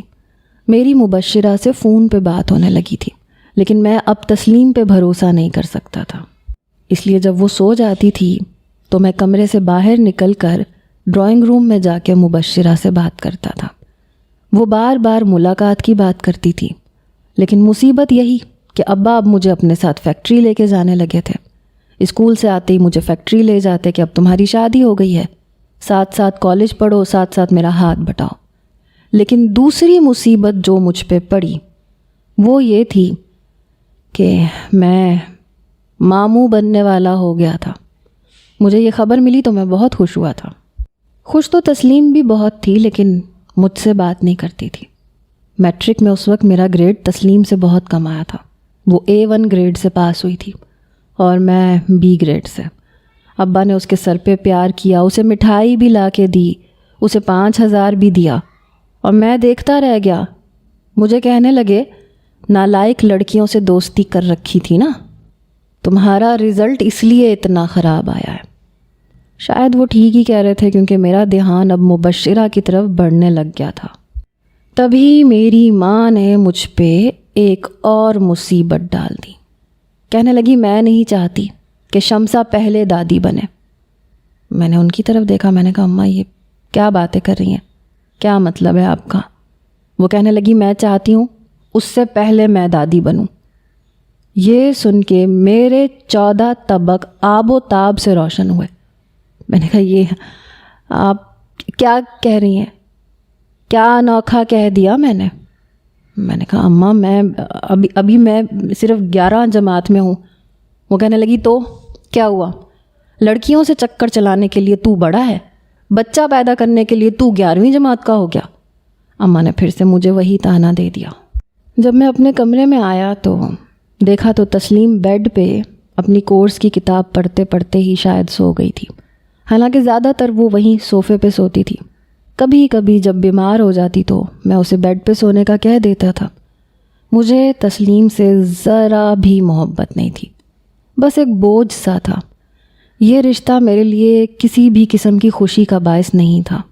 مجھے تسلیم کو دیکھ کے کچھ بھی محسوس نہیں ہوتا تھا۔ یہ ضرور تھا کہ وہ میرے سارے کام کر دیتی تھی، لڑتی تھی، جھگڑتی تھی، برا بھلا کہتی تھی، لیکن میرے کام بھی کر دیتی تھی۔ میں نے اسے بازو سے ہلایا تو اس نے کتاب پیچھے کی، بے خبر سوئی ہوئی تھی۔ میں نے کہا تسلیم اٹھ کے صوفے پہ جاؤ، مجھے نیند آ رہی ہے۔ میرے پکارنے پہ اس نے ذرا سی آنکھیں کھولیں، پھر اٹھ کے بیٹھ گئی۔ میں نے کہا اپنی جگہ پہ جا کے سو، اٹھو یہاں سے۔ اس نے تکیہ اٹھایا، کہنے لگی اپنی اماں کو سمجھا دو، میرے ساتھ الٹی سیدھی باتیں نہ کیا کریں۔ میں نے کہا کیسی الٹی سیدھی بات ہے؟ کہنے لگی مجھ سے کہہ رہی تھی مجھے پوتا چاہیے۔ تسلیم کی بات سن کے میں نے مدافعانہ انداز سے کہا مجھ سے بھی کہا تھا۔ وہ کہنے لگی دیکھو میں ایسا کچھ نہیں چاہتی۔ میں نے کہا میں بھی نہیں چاہتا، ویسے بھی مجھے مبشرہ پسند ہے۔ وہ کہنے لگی اچھی بات ہے۔ یہ کہہ کے وہ تکیہ اٹھا کے صوفے پہ جا چکی تھی۔ لیکن چند روز بعد میں اپنے دوستوں کے ساتھ جب ریسٹورنٹ میں گیا تو میں نے مبشرہ کو ایک اور لڑکے کے ساتھ بیٹھے دیکھا۔ وہ اس کے ساتھ ہنس کے محبت بھری باتیں کر رہی تھی، جیسے کبھی مجھ سے کیا کرتی تھی۔ میرا دوست کہنے لگا جانتے ہو چند ماہ پہلے یہ میری گرل فرینڈ تھی، اتنی جلدی تم لوگ کپڑے نہیں بدلتے جتنی جلدی یہ بوائے فرینڈز بدل دیا کرتی ہے، بڑی عجیب لڑکی ہے۔ یہ سن کے مجھے بڑا افسوس ہوا۔ بہرحال مبشرہ کا چیپٹر میں کلوز کر چکا تھا، لیکن اس کی سنگت سے جو چنگاری میرے اندر بھڑک چکی تھی، میرے جذبات کو ایک الگ سی آگ لگ چکی تھی۔ دل کسی اور ہی چیز کی خواہش کرنے لگا تھا۔ رات کو جب میں کمرے میں آیا تو تسلیم نہا کے باہر آئی تھی۔ میرے سامنے وہ ویسے بھی دوپٹے سے بے نیاز ہی رہتی تھی اور میں نے کبھی اسے اس نظر سے دیکھا بھی نہیں تھا، لیکن آج دیکھ رہا تھا۔ وہ گانا گنگنا رہی تھی، ساتھ ہی ساتھ تولیے سے اپنے بال خشک کر رہی تھی۔ پہلی بار وہ مجھے بری نہیں لگ رہی تھی، بلکہ اچھی لگ رہی تھی۔ گیلے گیلے بال، نکھرا نکھرا روپ، کچھ اور ہی جی چاہ رہا تھا۔ اس نے پلٹ کے میری طرف دیکھا، کہنے لگی آج اپنی مبشرہ سے بات نہیں کرنی تم نے؟ وہ اپنا تکیہ اٹھا کے صوفے پہ جانے لگی۔ میں نے اس کی کلائی پکڑ لی۔ میں نے کہا نہیں، آج تم بات کر لو۔ میری بات سن کے کہنے لگی جی نہیں شکریہ، ہاتھ چھوڑو میرا۔ میں نے ہاتھ چھوڑ دیا۔ وہ صوفے پہ جا کے لیٹ گئی۔ اب تو میری نظریں تسلیم پہ بے خودی سے اٹھنے لگیں۔ چند ماہ بعد جب مجھے یہ پتہ چلا کہ رابعہ کے بیٹی ہوئی ہے تو میں اور تسلیم بہت خوش تھے۔ ننھی پری کو گود میں لے کے میں بہت پیار کر رہا تھا۔ تسلیم کا بھی یہی حال تھا۔ پہلی بار دل میں خیال آیا کہ اب تو میں 18 سال سے بڑا ہو چکا ہوں، اور تسلیم بھی، اور ہمارا بھی کوئی ننھا منا سا بچہ ہونا چاہیے۔ تسلیم بار بار اس ننھی منی بچی سے کہہ رہی تھی گڑیا بولو پھپھو۔ اس کی بات سن کے رستم ہنسنے لگا، کہنے لگا تم بھی نہ تسلیم بہت بھولی ہو، ابھی اسے اماں ابا کہنا نہیں آیا تو وہ پھپھو بولے گی، ابھی بہت وقت ہے اسے پھپھو کہنے میں۔ وہ کہنے لگی بھائی یہ بڑی کب ہوگی؟ پتہ ہے میری خواہش ہے کہ یہ مجھے پھپھو کہے۔ رات کو جب ہم گھر واپس آئے تو اماں پھر سے کہنے لگی اب تم مجھے دادی کب بناؤ گے؟ میں نے کہا بنا دوں گا بہت جلد۔ بہت جلدی خوشخبری سناؤں گا آپ کو۔ یہ کہہ کے میں کمرے میں آیا۔ تسلیم اپنا تکیہ اٹھا رہی تھی۔ میں نے کہا آج کے بعد بیڈ پہ صوفے پہ سونے کی ضرورت نہیں ہے۔ وہ کہنے لگی کیوں؟ میں اس کے سامنے کھڑا ہو گیا۔ میں نے کہا کیوں؟ تمہیں نہیں پتہ؟ اب تم 18 سال سے بڑی ہو چکی ہو۔ میری بات پہ وہ بری طرح سے گھبرائی۔ مجھے جواب دینے کے بجائے اپنا تکیہ اٹھا لیا۔ میں نے اس کے ہاتھ سے تکیہ لیا اور بیڈ پہ رکھ دیا۔ میری نظروں کی وارفتگی دیکھ کے وہ نروس ہوئی۔ بلال دیکھو، میرے ساتھ شرافت سے رہنا، ورنہ میں اس کی جانب قدم بڑھا کے اس کے قریب ہوا۔ ورنہ کیا؟ وہ پیچھے ہٹی مگر پیچھے صوفہ تھا۔ بے ساختہ وہ صوفے پہ گری، پھر سمٹ کے بیٹھ گئی۔ میں نے کہا کیا ورنہ؟ بولو کیا کرو گی؟ مارو گی مجھے یا شور مچاؤ گی؟ کیا کرو گی بتاؤ نا۔ وہ بے حد نروس تھی اور اس کا یوں نروس ہونا مجھے پاگل سا کرنے لگا تھا۔ میں نے کہا 4 سال بہت ہوتے ہیں، جب زندگی ساتھ ہی گزارنی ہے تو پھر دور دور کیوں رہے؟ میری بات پہ کہنے لگی مجھے نہیں گزارنی۔ دیکھو تم مبشرہ سے محبت کرتے ہو، تمہیں اسی سے شادی کرنی چاہیے۔ میں نے کہا میں نے اسے چھوڑ دیا ہے، اور مبشرہ کے پاس جانے کی وجہ تم سے دوری تھی۔ تم میرے پاس رہتی تو میں کبھی مبشرہ میں انوالو نہیں ہوتا۔ اللہ نے جب بیوی دی ہے تو باہر کیوں جاؤں؟ حالانکہ سچ تو یہ تھا کہ مبشرہ کا اصل روپ دیکھ کے میں پیچھے ہٹا تھا۔ وہ کہنے لگی مجھے پاس نہیں آنا تمہارے، مجھے ڈر لگتا ہے۔ میں نے کہا لیکن مجھے تو آنا ہے۔ میں نے اس کا ہاتھ پکڑا اور اسے بیڈ پہ بٹھا دیا۔ بلال وہ اڑی ہوئی رنگت لیے ہچکچا رہی تھی، لیکن میں نے اسے جیسے ہی اپنے سینے کی جانب ہاتھ پکڑ کے کھینچا، اگلے ہی لمحے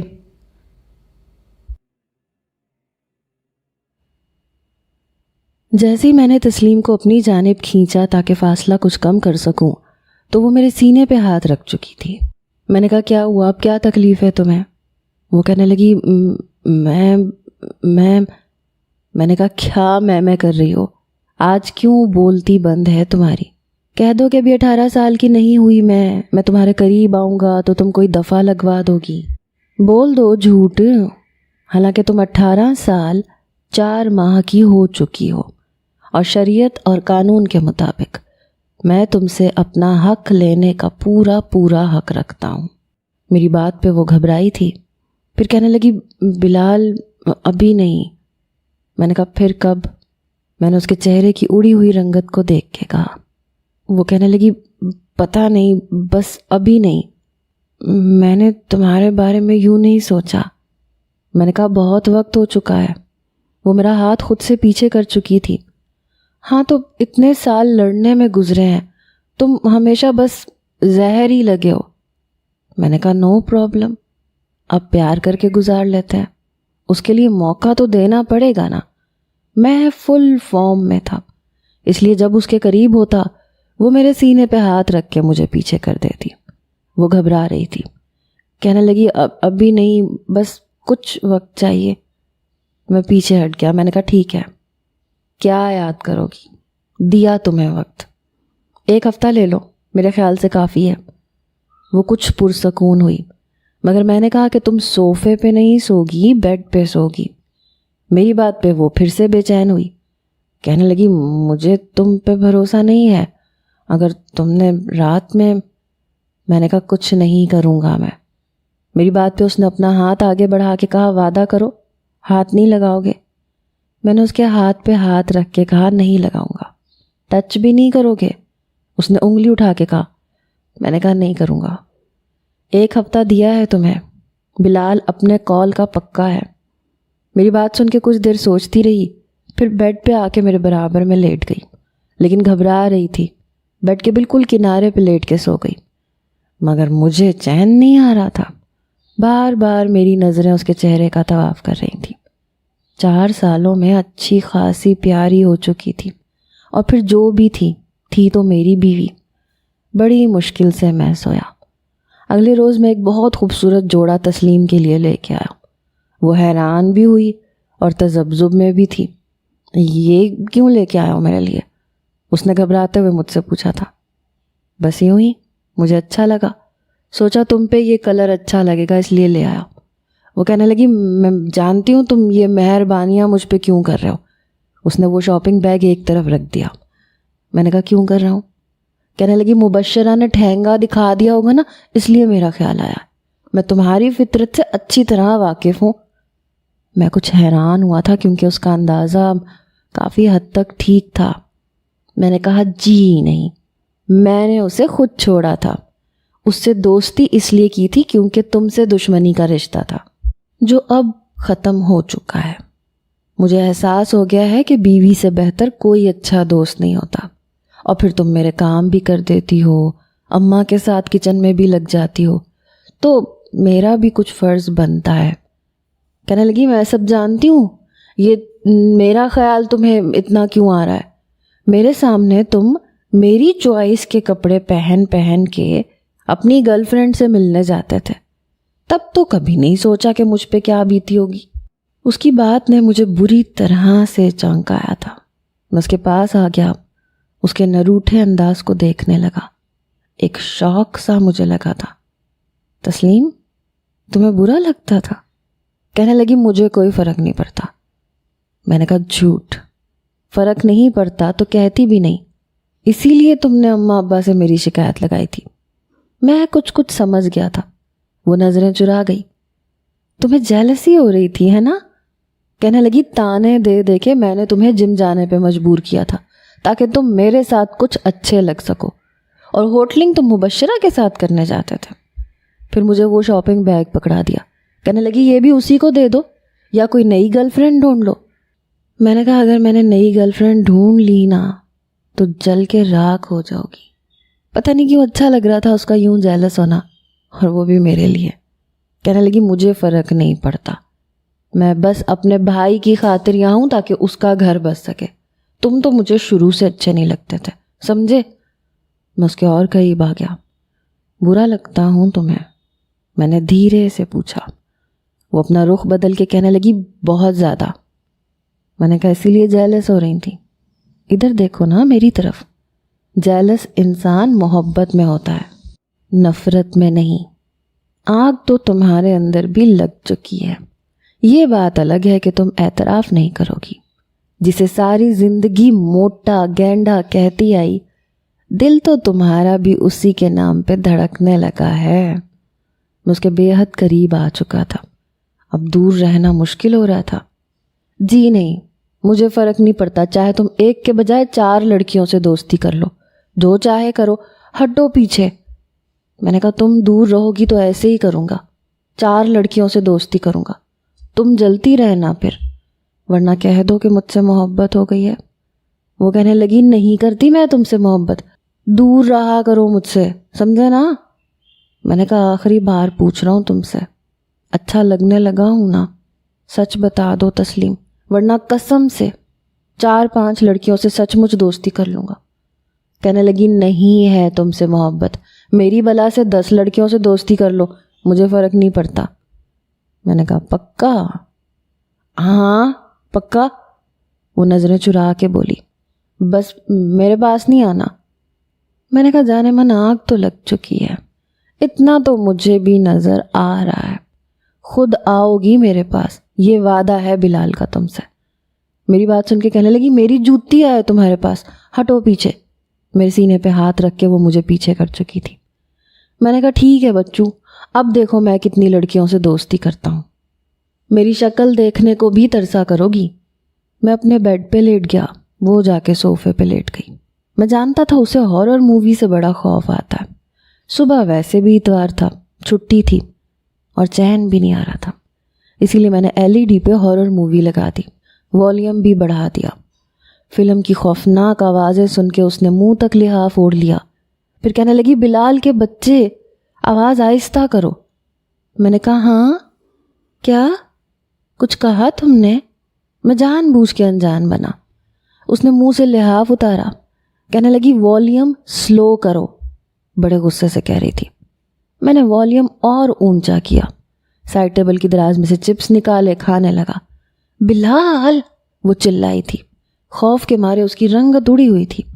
اب مجھ سے تو کہہ نہیں سکتی تھی کہ ڈراؤنی خوفناک آوازیں سن کے ڈر رہی ہے، اس لیے والیوم سلو کرنے کا کہہ رہی تھی۔ میں نے کمرے کا لیمپ بھی بجھا دیا۔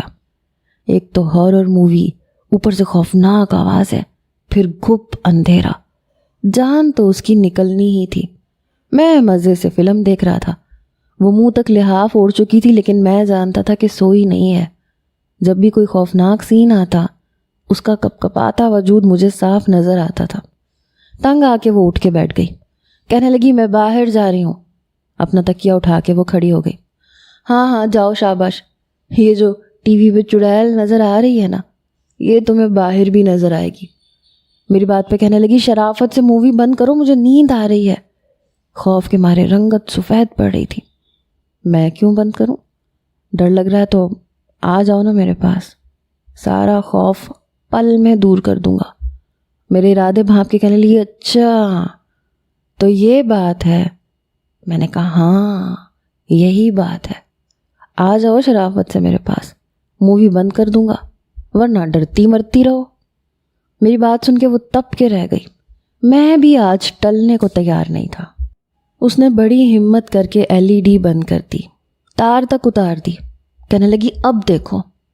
میں نے کہا تسلیم شرافت سے آن کر دو، ورنہ مجھ سے برا کوئی نہیں ہوگا۔ کہنے لگی تم سے برا کوئی ہے بھی نہیں، مجھے میرے بھائی کے گھر کے اجڑنے کا خیال نہ ہوتا نا تو میں کب کی میکے چلی جاتی۔ شاید زیادہ ہی ڈر گئی تھی، بڑے غصے میں تھی۔ میں نے کہا تو اب چلی جاؤ، کس نے روکا ہے؟ میں نے اسے مزید تپایا۔ کہنے لگی چلی جاؤں گی۔ میں نے کہا جاؤ اور یہ مووی لگا کے جانا۔ کہنے لگی یہ نہیں لگے گی۔ میں نے کہا میں بھی دیکھتا ہوں کیسے نہیں لگتی۔ میں اٹھ کے کھڑا ہو گیا، LED کے پاس آیا، وہ بھی وہیں کھڑی تھی۔ میں نے سوئچ لگایا، اس نے ہٹا دیا۔ میں نے اس کی کلائی پکڑی۔ کیا مسئلہ ہے تمہارے ساتھ؟ اتنا ڈر لگ رہا ہے تو آ جاتی نا میرے پاس۔ میں نے اسے خود سے قریب کر کے کہا مجھے ڈر نہیں لگ رہا، نیند آ رہی ہے۔ اس نے بات بدلی۔ میں نے کہا مجھے نیند نہیں آ رہی، مجھے مووی دیکھنی ہے۔ کہنے لگی بلال تم یہ جان بوجھ کے ہارر مووی لگا رہے ہو، سب سمجھتی ہوں میں۔ میں نے کہا سمجھتی ہو تو نخرے کیوں دکھا رہے ہو؟ میری بہن تو تمہارے بھائی کو یوں نخرے نہیں دکھاتی۔ 4 سال کا انتظار رستم نے تو نہیں کیا۔ میری بات پہ کہنے لگی میرے بھائی نے لڑکیوں سے یارانے بھی نہیں کیے۔ بڑا تو نک کے اس نے جواب دیا تھا، بیوی دور رہے گی تو باہر تو منہ مارنا پڑتا ہے لڑکی، تم قریب ہو جاؤ، میں یارانے چھوڑ دیتا ہوں۔ کہنے لگی چھوڑو میرا ہاتھ ورنہ میں تمہارے بال نوچ لوں گی۔ میں نے کہا ساری زندگی تمہاری بدمعاشی نہیں چلے گی مجھ پہ۔ کہنے لگی ابھی بتاتی ہوں تمہیں۔ اس کا ہاتھ میرے بالوں تک جانے لگا، میں پیچھے ہٹ گیا، لیکن اس کی کلائی اب میرے ہاتھ میں تھی۔ وہ پھر سے میری طرف بڑھی، میں پیچھے ہٹا، یہاں تک کہ میں بیڈ پہ گر چکا تھا اور وہ میرے اوپر گر چکی تھی۔ میں نے ایک پل نہیں لگایا، اسے اپنے حصار میں لے لیا۔ تسلیم میرے حصار میں کسمسائی، بلال کے بچے چھوڑو مجھے۔ میں نے کہا بچے ابھی کہاں ہوئے، جب ہوں گے تب کی تب دیکھی جائے گی، مت چھوڑنا میرے بچوں کو، بڑے پیار سے رکھنا۔ میں اب اس پہ حاوی ہو چکا تھا۔ بلال، اس کا ذرا سا احتجاج میرے سامنے بے معنی تھا۔ میں نے کہا لڑ کے پیار کرنے کا بھی اپنا مزہ ہے، لڑائی بھی ہو جاتی ہے، دل کی بھڑاس بھی نکل جاتی ہے اور پیار بھی ہو جاتا ہے۔ اس سے پہلے کہ میں اس کے مزید قریب ہوتا، میرے کمرے کے دروازے پہ دستک ہوئی۔ میں حیران ہوا کہ پہلے تو اماں نے آج تک کبھی رات کے وقت میرا دروازہ نہیں کھٹکھٹایا۔ کچھ حیران تسلیم بھی ہوئی تھی۔ اماں کہنے لگی بلال دروازہ کھولو، رابعہ آئی ہے۔ یہ سن کے میں بھی حیران ہوا اور تسلیم بھی۔ رات کے 1:30 بجے کا وقت تھا، رابعہ اس وقت آئی تھی۔ میں فوراً سے اٹھ کے کھڑا ہو گیا، تسلیم بھی پریشان تھی۔ میں نے جیسے ہی دروازہ کھولا تو میری والدہ رو رہی تھی۔ جب میں نے رابعہ کو دیکھا تو ہاتھ میں اپنی بیٹی کو پکڑے وہ روئے جا رہی تھی۔ نہ سر پہ دوپٹہ تھا، نہ پاؤں میں چپل تھی۔ میں فوراً سے اس کے پاس آیا۔ میں نے کہا کیا ہو گیا تمہیں؟ وہ میرے ساتھ لگ کے رونے لگی، کہنے لگی رستم نے مجھے گھر سے نکال دیا، کہہ رہا طلاق دے دوں گا۔ یہ سن کے تو میرا دماغ گھوم کے رہ گیا۔ تسلیم بھی میرے پاس آ کے کھڑی ہو گئی۔ میں نے کہا ایسے کیسے طلاق دے دے گا؟ کیا ہوا ہے رابعہ، مجھے بتاؤ۔ لیکن وہ روئے جا رہی تھی، اس کی بیٹی بھی رو رہی تھی۔ میں نے کہا مجھے بتاؤ ہوا کیا ہے، میں جا کے بات کرتا ہوں۔ کہنے لگی نہیں، میں کئی سالوں سے زبردستی اس کے ساتھ رہ رہی ہوں۔ میں نے اپنے ماں باپ کی بات کو اہمیت نہیں دی تھی۔ میں نے جسے سونا سمجھ کے اپنایا تھا وہ کانچ کا ٹکڑا نکلا، جس نے میرے جذبات کو زخمی کر دیا، میری روح تک کو گھائل کر دیا۔ مجھے اس کے ساتھ رہنا ہی نہیں ہے، اسے تو اپنی اولاد تک قبول نہیں ہے۔ یہ سن کے تو مجھے رستم پہ بھی بے تحاشا غصہ آیا۔ میں نے کہا ایسے کیسے وہ یہ سب کر سکتا ہے؟ اس کی ہمت کیسے ہوئی رات کے اس پہر تمہیں دھکے مار کے نکالنے کی؟ وہ ننگے پاؤں یہاں تک آئی تھی، سر پہ دوپٹہ تک نہیں تھا۔ میں اسے چھوڑوں گا نہیں، میں اس کا منہ توڑ کے آتا ہوں ابھی۔ یہ کہہ کے میں باہر جانے لگا تو تسلیم نے میرا ہاتھ پکڑ لیا، کہنے لگی میرے بھائی کو کچھ مت کہنا، یقیناً رابعہ آپی نے بھی کچھ نہ کچھ کیا ہوگا۔ رستم بھائی ایسے نہیں ہیں بلا وجہ کسی کو یوں دھکے مار کے نکال دے۔ تسلیم کی بات سن کے مجھے تو جیسے آگ لگی۔ رابعہ کہنے لگی بجائے میرا ساتھ دینے کے تم اپنے بھائی کو سچا کہہ رہی ہو، تمہیں پتہ بھی ہے تمہارا بھائی کیا ہے؟ میں تسلیم کے سامنے جا کے کھڑا ہو گیا۔ میں نے کہا کیا کہا تم نے؟ میری بہن کا قصور ہے؟ وہ نظریں چرا رہی تھی، کہنے لگی ہو سکتا ہے، تالی ایک ہاتھ سے تو نہیں بجتی، اور اپنی غلطی کون بتاتا ہے؟ سارا الزام دوسروں پہ ہی ڈالا جاتا ہے۔ میری تو تلووں پہ لگی اور سر پہ جا کے بجھی۔ رابعہ رونے لگی، کہنے لگی تسلیم مجھے نہیں پتا تھا کہ ایک عورت ہو کے تم یہ سب کچھ کہو گی۔ میں نے کہا ایک منٹ مجھے بات کرنے دو۔ میں نے چٹکی بجائی، میں نے کہا چلو شاباش نکلو یہاں سے، اپنا دوپٹہ سر پہ اوڑھو، چپل پہنو اور جاؤ اپنے گھر۔ میری بات سن کے تسلیم نے بڑی حیرت سے مجھے دیکھا۔ میں نے کہا تمہارے بھائی کی طرح بے غیرت نہیں ہوں میں کہ تمہیں بنا چپل اور بنا دوپٹے کے بھیج دوں۔ چلو شاباش جاؤ یہاں سے۔ میری بہن کا قصور ہے نا، تو ٹھیک ہے، میری بہن آ گئی اپنے گھر، اب تم اپنے بھائی کے گھر جا کے بیٹھو۔ تسلیم نے مجھے تعصب سے دیکھا تھا، آنکھوں میں موٹے موٹے آنسو بھی تھے، لیکن اپنے ہاتھ کی پشت سے صاف کر کے کہنے لگی ٹھیک ہے، میرے بھائی نے تمہاری بہن کو بنا دوپٹے کے بھیجا ہے نا، تو میں بھی ایسے ہی چلی جاتی ہوں۔ اس سے پہلے کہ وہ 2 قدم آگے بڑھاتی میں نے اس کا بازو پکڑا اور بڑے غصے سے کہا سر پہ دوپٹہ لے کے چپل پہن کے جاؤ۔ یہ کہتے ہوئے میں نے اس کے سر پہ دوپٹہ دیا۔ میں نے کہا اور اپنے بھائی کو میرا پیغام دے دینا، اگر وہ 2 دن کے اندر رابعہ کو معافی مانگ کے اپنے گھر نہیں لے کے گیا تو تم بھی اس گھر میں واپس نہیں آؤ گی۔ میرے غصے سے بھرے لہجے کو سن کے اس نے اپنا بازو چھڑوایا، کہنے لگی مجھے پتہ تھا تم ہو ہی ایسے، تم مطلبی ہو، تمہیں اپنی بہن کے آنسو نظر آ رہے ہیں اور تمہیں یہ لگتا ہے کہ میں جھوٹے ٹسوے بہا رہی ہوں۔ مجھے اتنا غصہ آیا، میں نے کہا تسلیم، میرا ہاتھ ہوا میں رکا۔ میں نے کہا اپنی زبان کو لگام دو، دفع ہو جاؤ یہاں سے۔ میں نے کیسے اپنا ہاتھ روکا یہ میں جانتا تھا۔ وہ غصے سے چپل پہن کے تن فن کرتی ہوئی چلی گئی۔ میری والدہ کہنے لگی توبہ توبہ، اس لڑکی کی زبان سنی ہے تم نے؟ ارے میری بچی کو اس کمینے نے دھکے مار کے نکال دیا، صبح ہونے کا انتظار نہیں کیا۔ ایسا بھی کیا ہو گیا تھا بتاؤ رابعہ؟ میری والدہ نے پوچھا، لیکن وہ تو روئے جا رہی تھی۔ میں نے کہا اماں آپ کو اس کی حالت نظر نہیں آ رہی؟ پتہ نہیں اس کمینے نے کیا سلوک کیا اس کے ساتھ، پانی لے کے آئیں۔ میں نے رابعہ کو بازو سے پکڑ کے آہستہ سے صوفے پہ بٹھایا۔ میرے والد بھی آ گئے، کہنے لگے کیا ہوا ہے اسے، اس وقت یہ یہاں کیا کر رہی ہے؟ میں نے کہا ابا 1 منٹ میں پوچھتا ہوں۔ میں رابعہ کے پاس بیٹھ گیا، وہ روئے جا رہی تھی، اماں نے اسے پانی پلایا۔ میں نے کہا رابعہ کیا ہوا ہے؟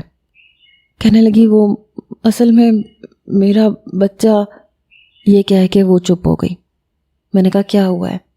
کیا ہوا ہے تمہاری بچی کو، مجھے بتاؤ، کیا اس کو بھی مارا اس کمینے نے؟ کہنے لگی نہیں، یہ بیٹی نہیں ہے، یہ خواجہ سرا ہے۔ یہ سن کے تو ہم سب کی آنکھیں پھٹی۔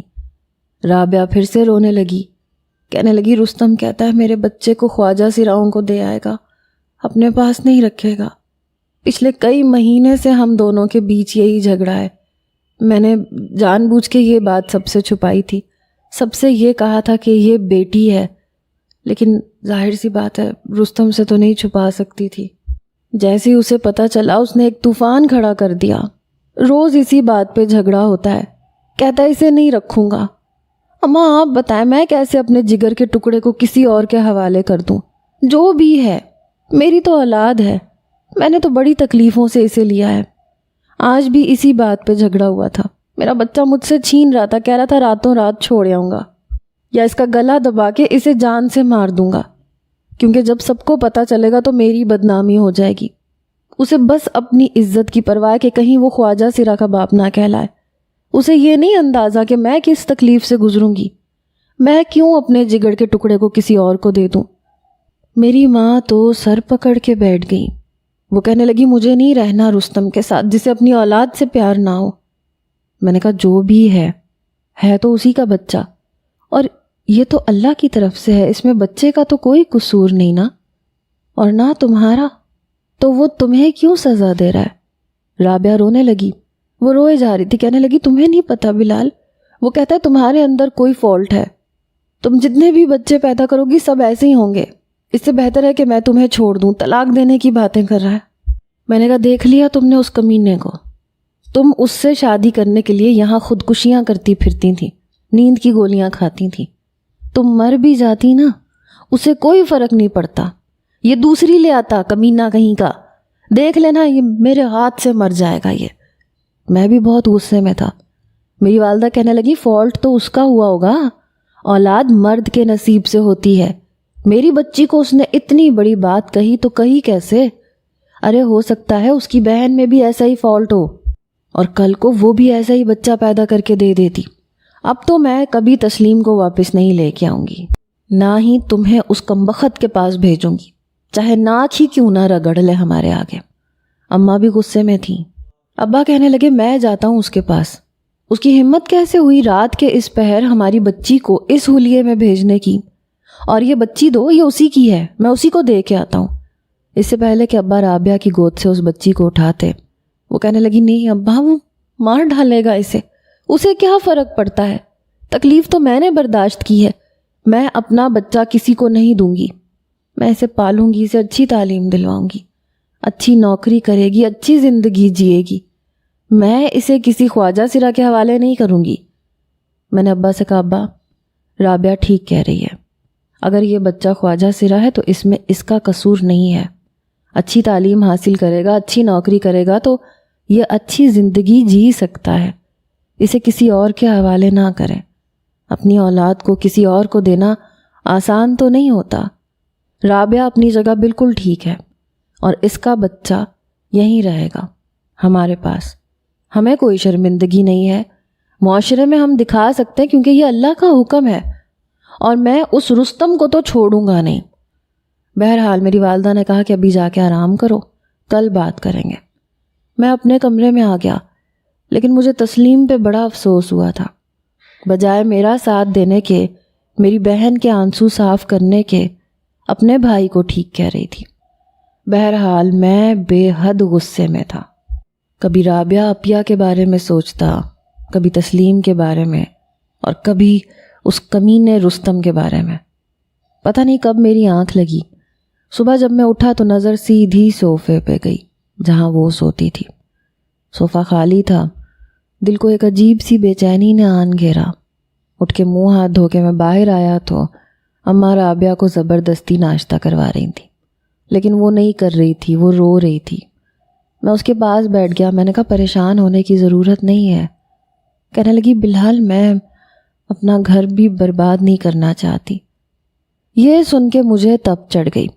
میں نے کہا اس نے تمہیں آدھی رات کو بنا دوپٹے بنا جوتے کے باہر نکالا، اور تم ابھی بھی اس کے ساتھ رہنا چاہتی ہو؟ ہرگز بھی نہیں۔ کہنے لگی گھر ایک نہیں برباد ہوگا، 2 گھر برباد ہو جائیں گے، تسلیم کا تو کوئی قصور نہیں ہے، میں نے کہا تمہیں تسلیم کی گز بھر لمبی زبان نہیں سنائی دی؟ کیا بکواس کر کے گئی ہے وہ تمہارے بارے میں؟ وہ کہنے لگی وہ اس کا بھائی ہے، شاید اس لیے اسے بھی ٹھیک لگتا ہوگا، لیکن میں نہیں چاہتی کہ میری وجہ سے تمہارا گھر برباد ہو جائے۔ میں نے کہا خود آئے گی، میں اسے چھوڑ تھوڑی رہا ہوں، آ جائے گی جب اس کا دماغ ٹھیک ہو جائے گا، اسے پتہ چلے گا تو خود آ جائے گی۔ میں نے کہا ابھی تم آرام سے بیٹھو، کچھ دن یہیں بیٹھی رہو، کوئی ضرورت نہیں ہے رستم سے کوئی بھی رابطہ رکھنے کی، میں بھی تسلیم سے کوئی رابطہ نہیں رکھوں گا۔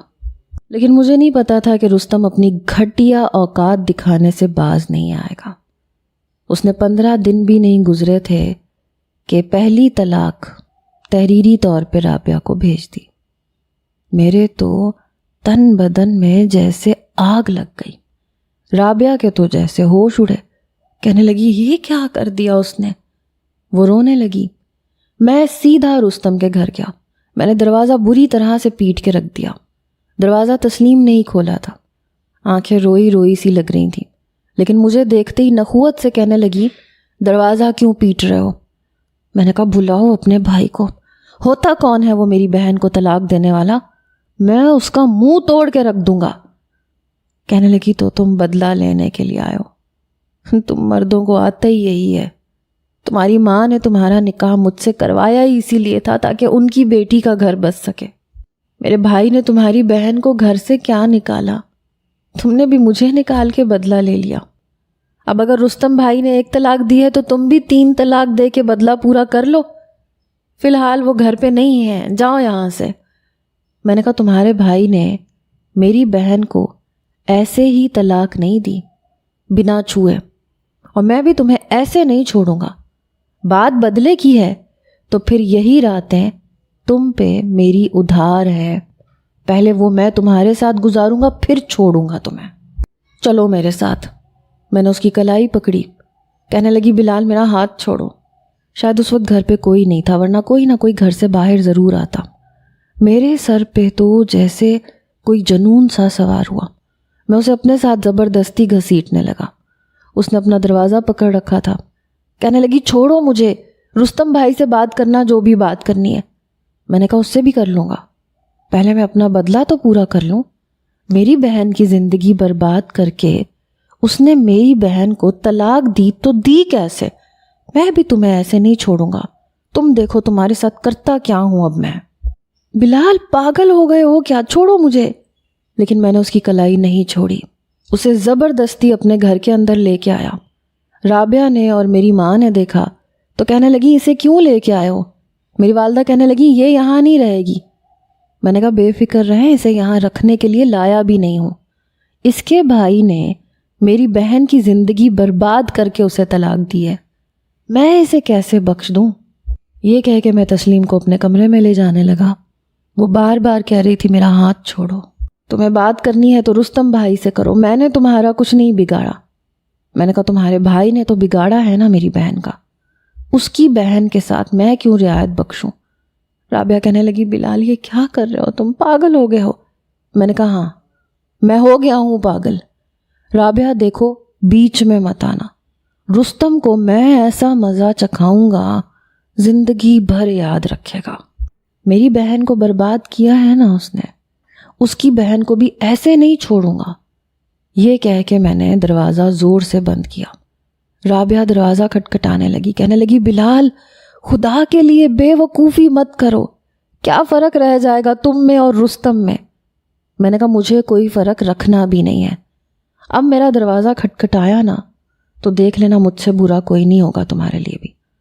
میرے دروازے کی دستک بند ہو چکی تھی، تسلیم کا رنگ اڑا ہوا تھا، میں نے اسے بیڈ پہ لا کے پٹخا تھا۔ وہ رونے لگی، کہنے لگی انسان نہیں ہو تم۔